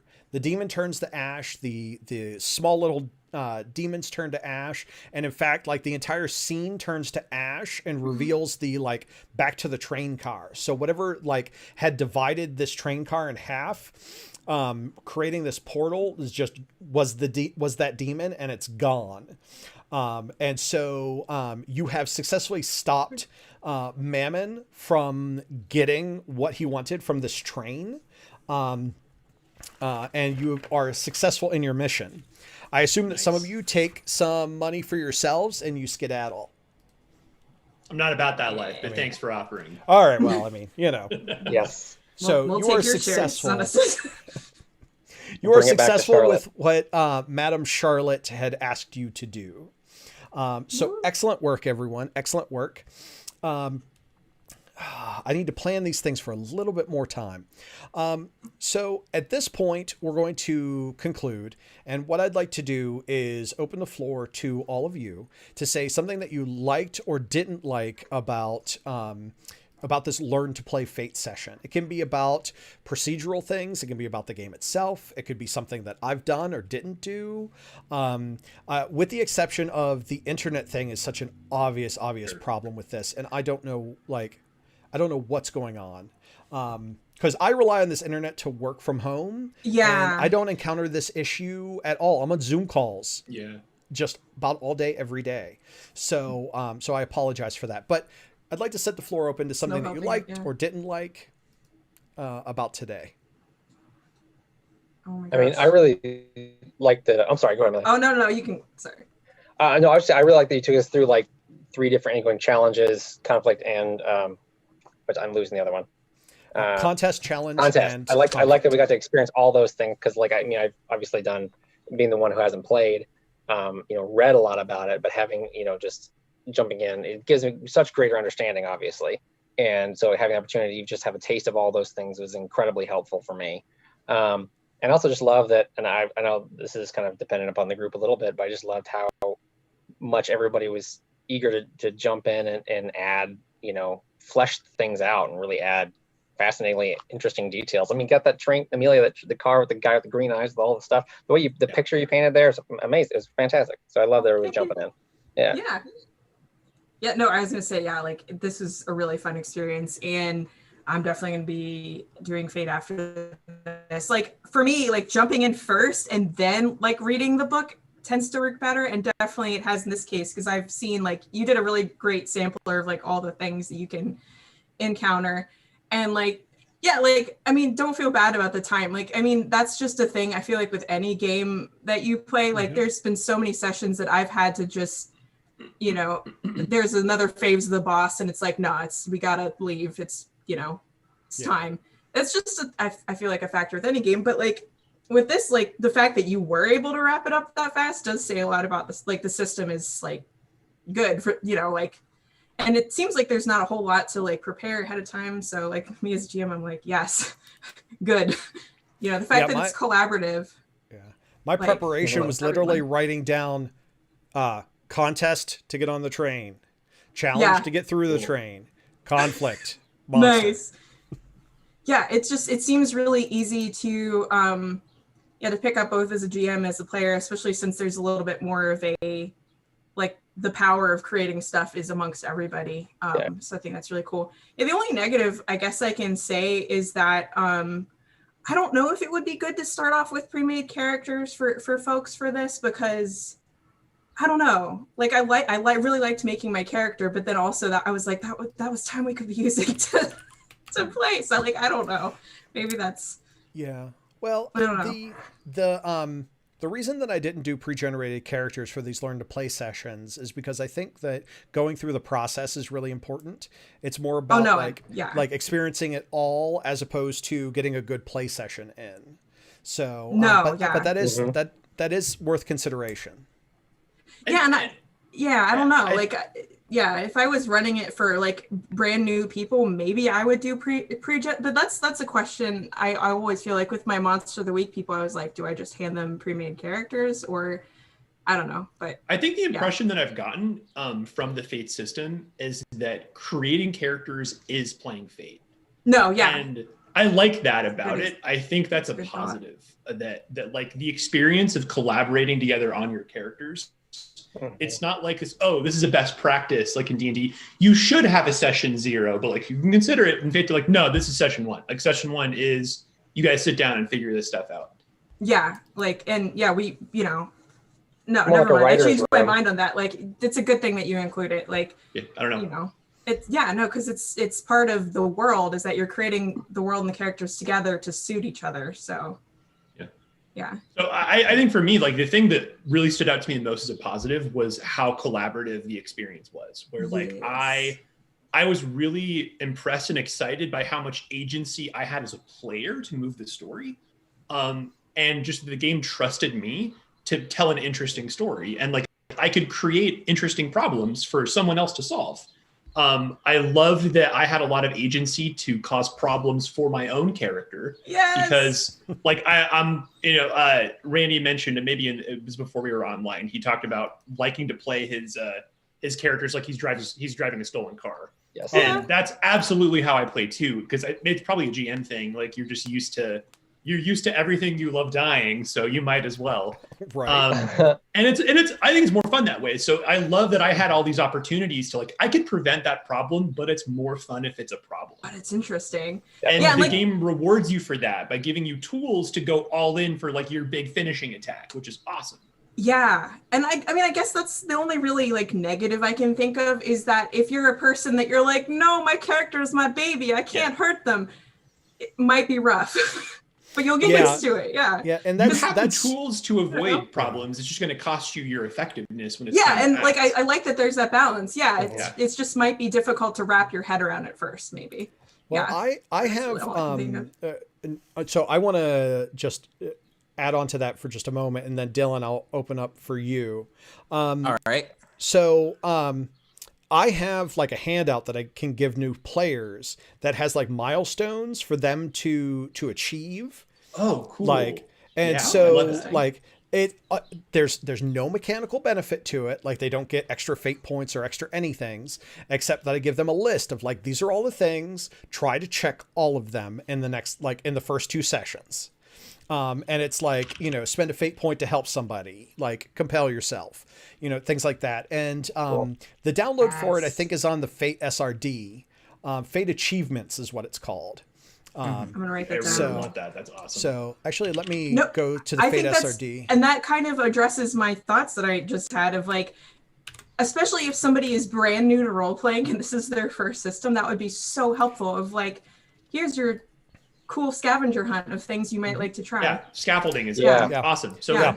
And then It once they get is- into it, they'll like everyone I've ever known that like, they're like, oh, I don't know. And like, once they get into it and play a couple sessions, they're totally cool with it. Like they get into it. All right. I posted the link. I just That's posted cool. it too. Yeah. Okay. Yeah. Oh, Basically, it's, it references stuff on Fate. Like I made this quite some time ago. Someone else had created one, and then I built on top of it. And then being a designer, I made it look a little bit prettier. But it's like succeed at a serious cost after a failed overcome action, concede a conflict, end a conflict by compelling the opponent to leave the scene. Various things of that nature. So that really helps with new players to make sure that they understand that like this is part of the game. So Dylan, I did want to say really quick my only negative. Is that okay? Yeah, that's fine.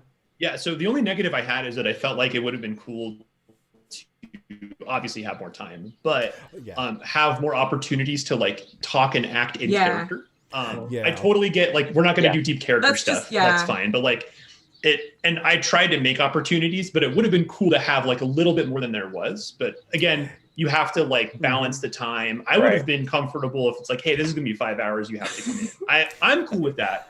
Not everyone else might be. There's so. also the consideration that this is something that people may like watch on their own, and I want to try to keep it to time, like a reasonable time. Yeah. I agree with you. I love long, deep character scenes. That's why my home campaigns last years. It takes forever to get anything done. So yeah, I agree. Dylan. So, I mean, Fate is literally the my favorite system. I've been playing it for years. I love it, and I love it for all the reasons that everyone has stated. And particularly, one of the things that I really love is, despite the fact that I wasn't really talking to random NPCs, that doesn't automatically make John a useless character. Like, I'm thinking of how in some other games, Deceive would be like literally just telling lies to people. but I got to do things like create decoys. I got to create distractions. That incredible flexibility is something about Fate that I've loved since I first picked it up. My only negative is actually it all, like, there's smaller parts of it. Like, I think only Moira and the Reverend used their gadgets. I don't know if anyone else did. I can't remember. No, yeah, I didn't. Didn't quite have the chance. Yeah. Yeah. But all of that kind of, like, because admittedly, I'm like, this should not be the end of this. Like, we have some great characters. We've got some cool concepts. I kind of really would like to see this go beyond this one session, because, I also do think that it doesn't make sense to try and cram everything into one session. Like, there would be great opportunities to kind of go in, explore other parts of the Weird West. Yeah. And that was kind of my thought, is like, there should be more. Yeah. It's like, dang it, we're doing a well, let's make that happen. We're doing a mechanics demonstration and we accidentally fell in love with our concept. Dang it. I feel that. Basically, yeah. All right. So I want to say that that you were all great. Like, that was the highlight of today, is that you all did such a great job, playing the characters, coming up with interesting and fabulous and terrifying things. You're all amazing. The only negative is, I agree with what Dylan said. Like, it's, we've kicked off something that I want to continue because it's just so interesting. It's so awesome. And you're all in the Discord, so like something can get set up. But yes. Thank you all so much for volunteering and playing with us today. No problem. It was fun. Yeah, thanks for the opportunity. It was awesome. Absolutely. Yeah. All right. I'm going to go ahead and stop the stream if you guys can hang out for just a minute more.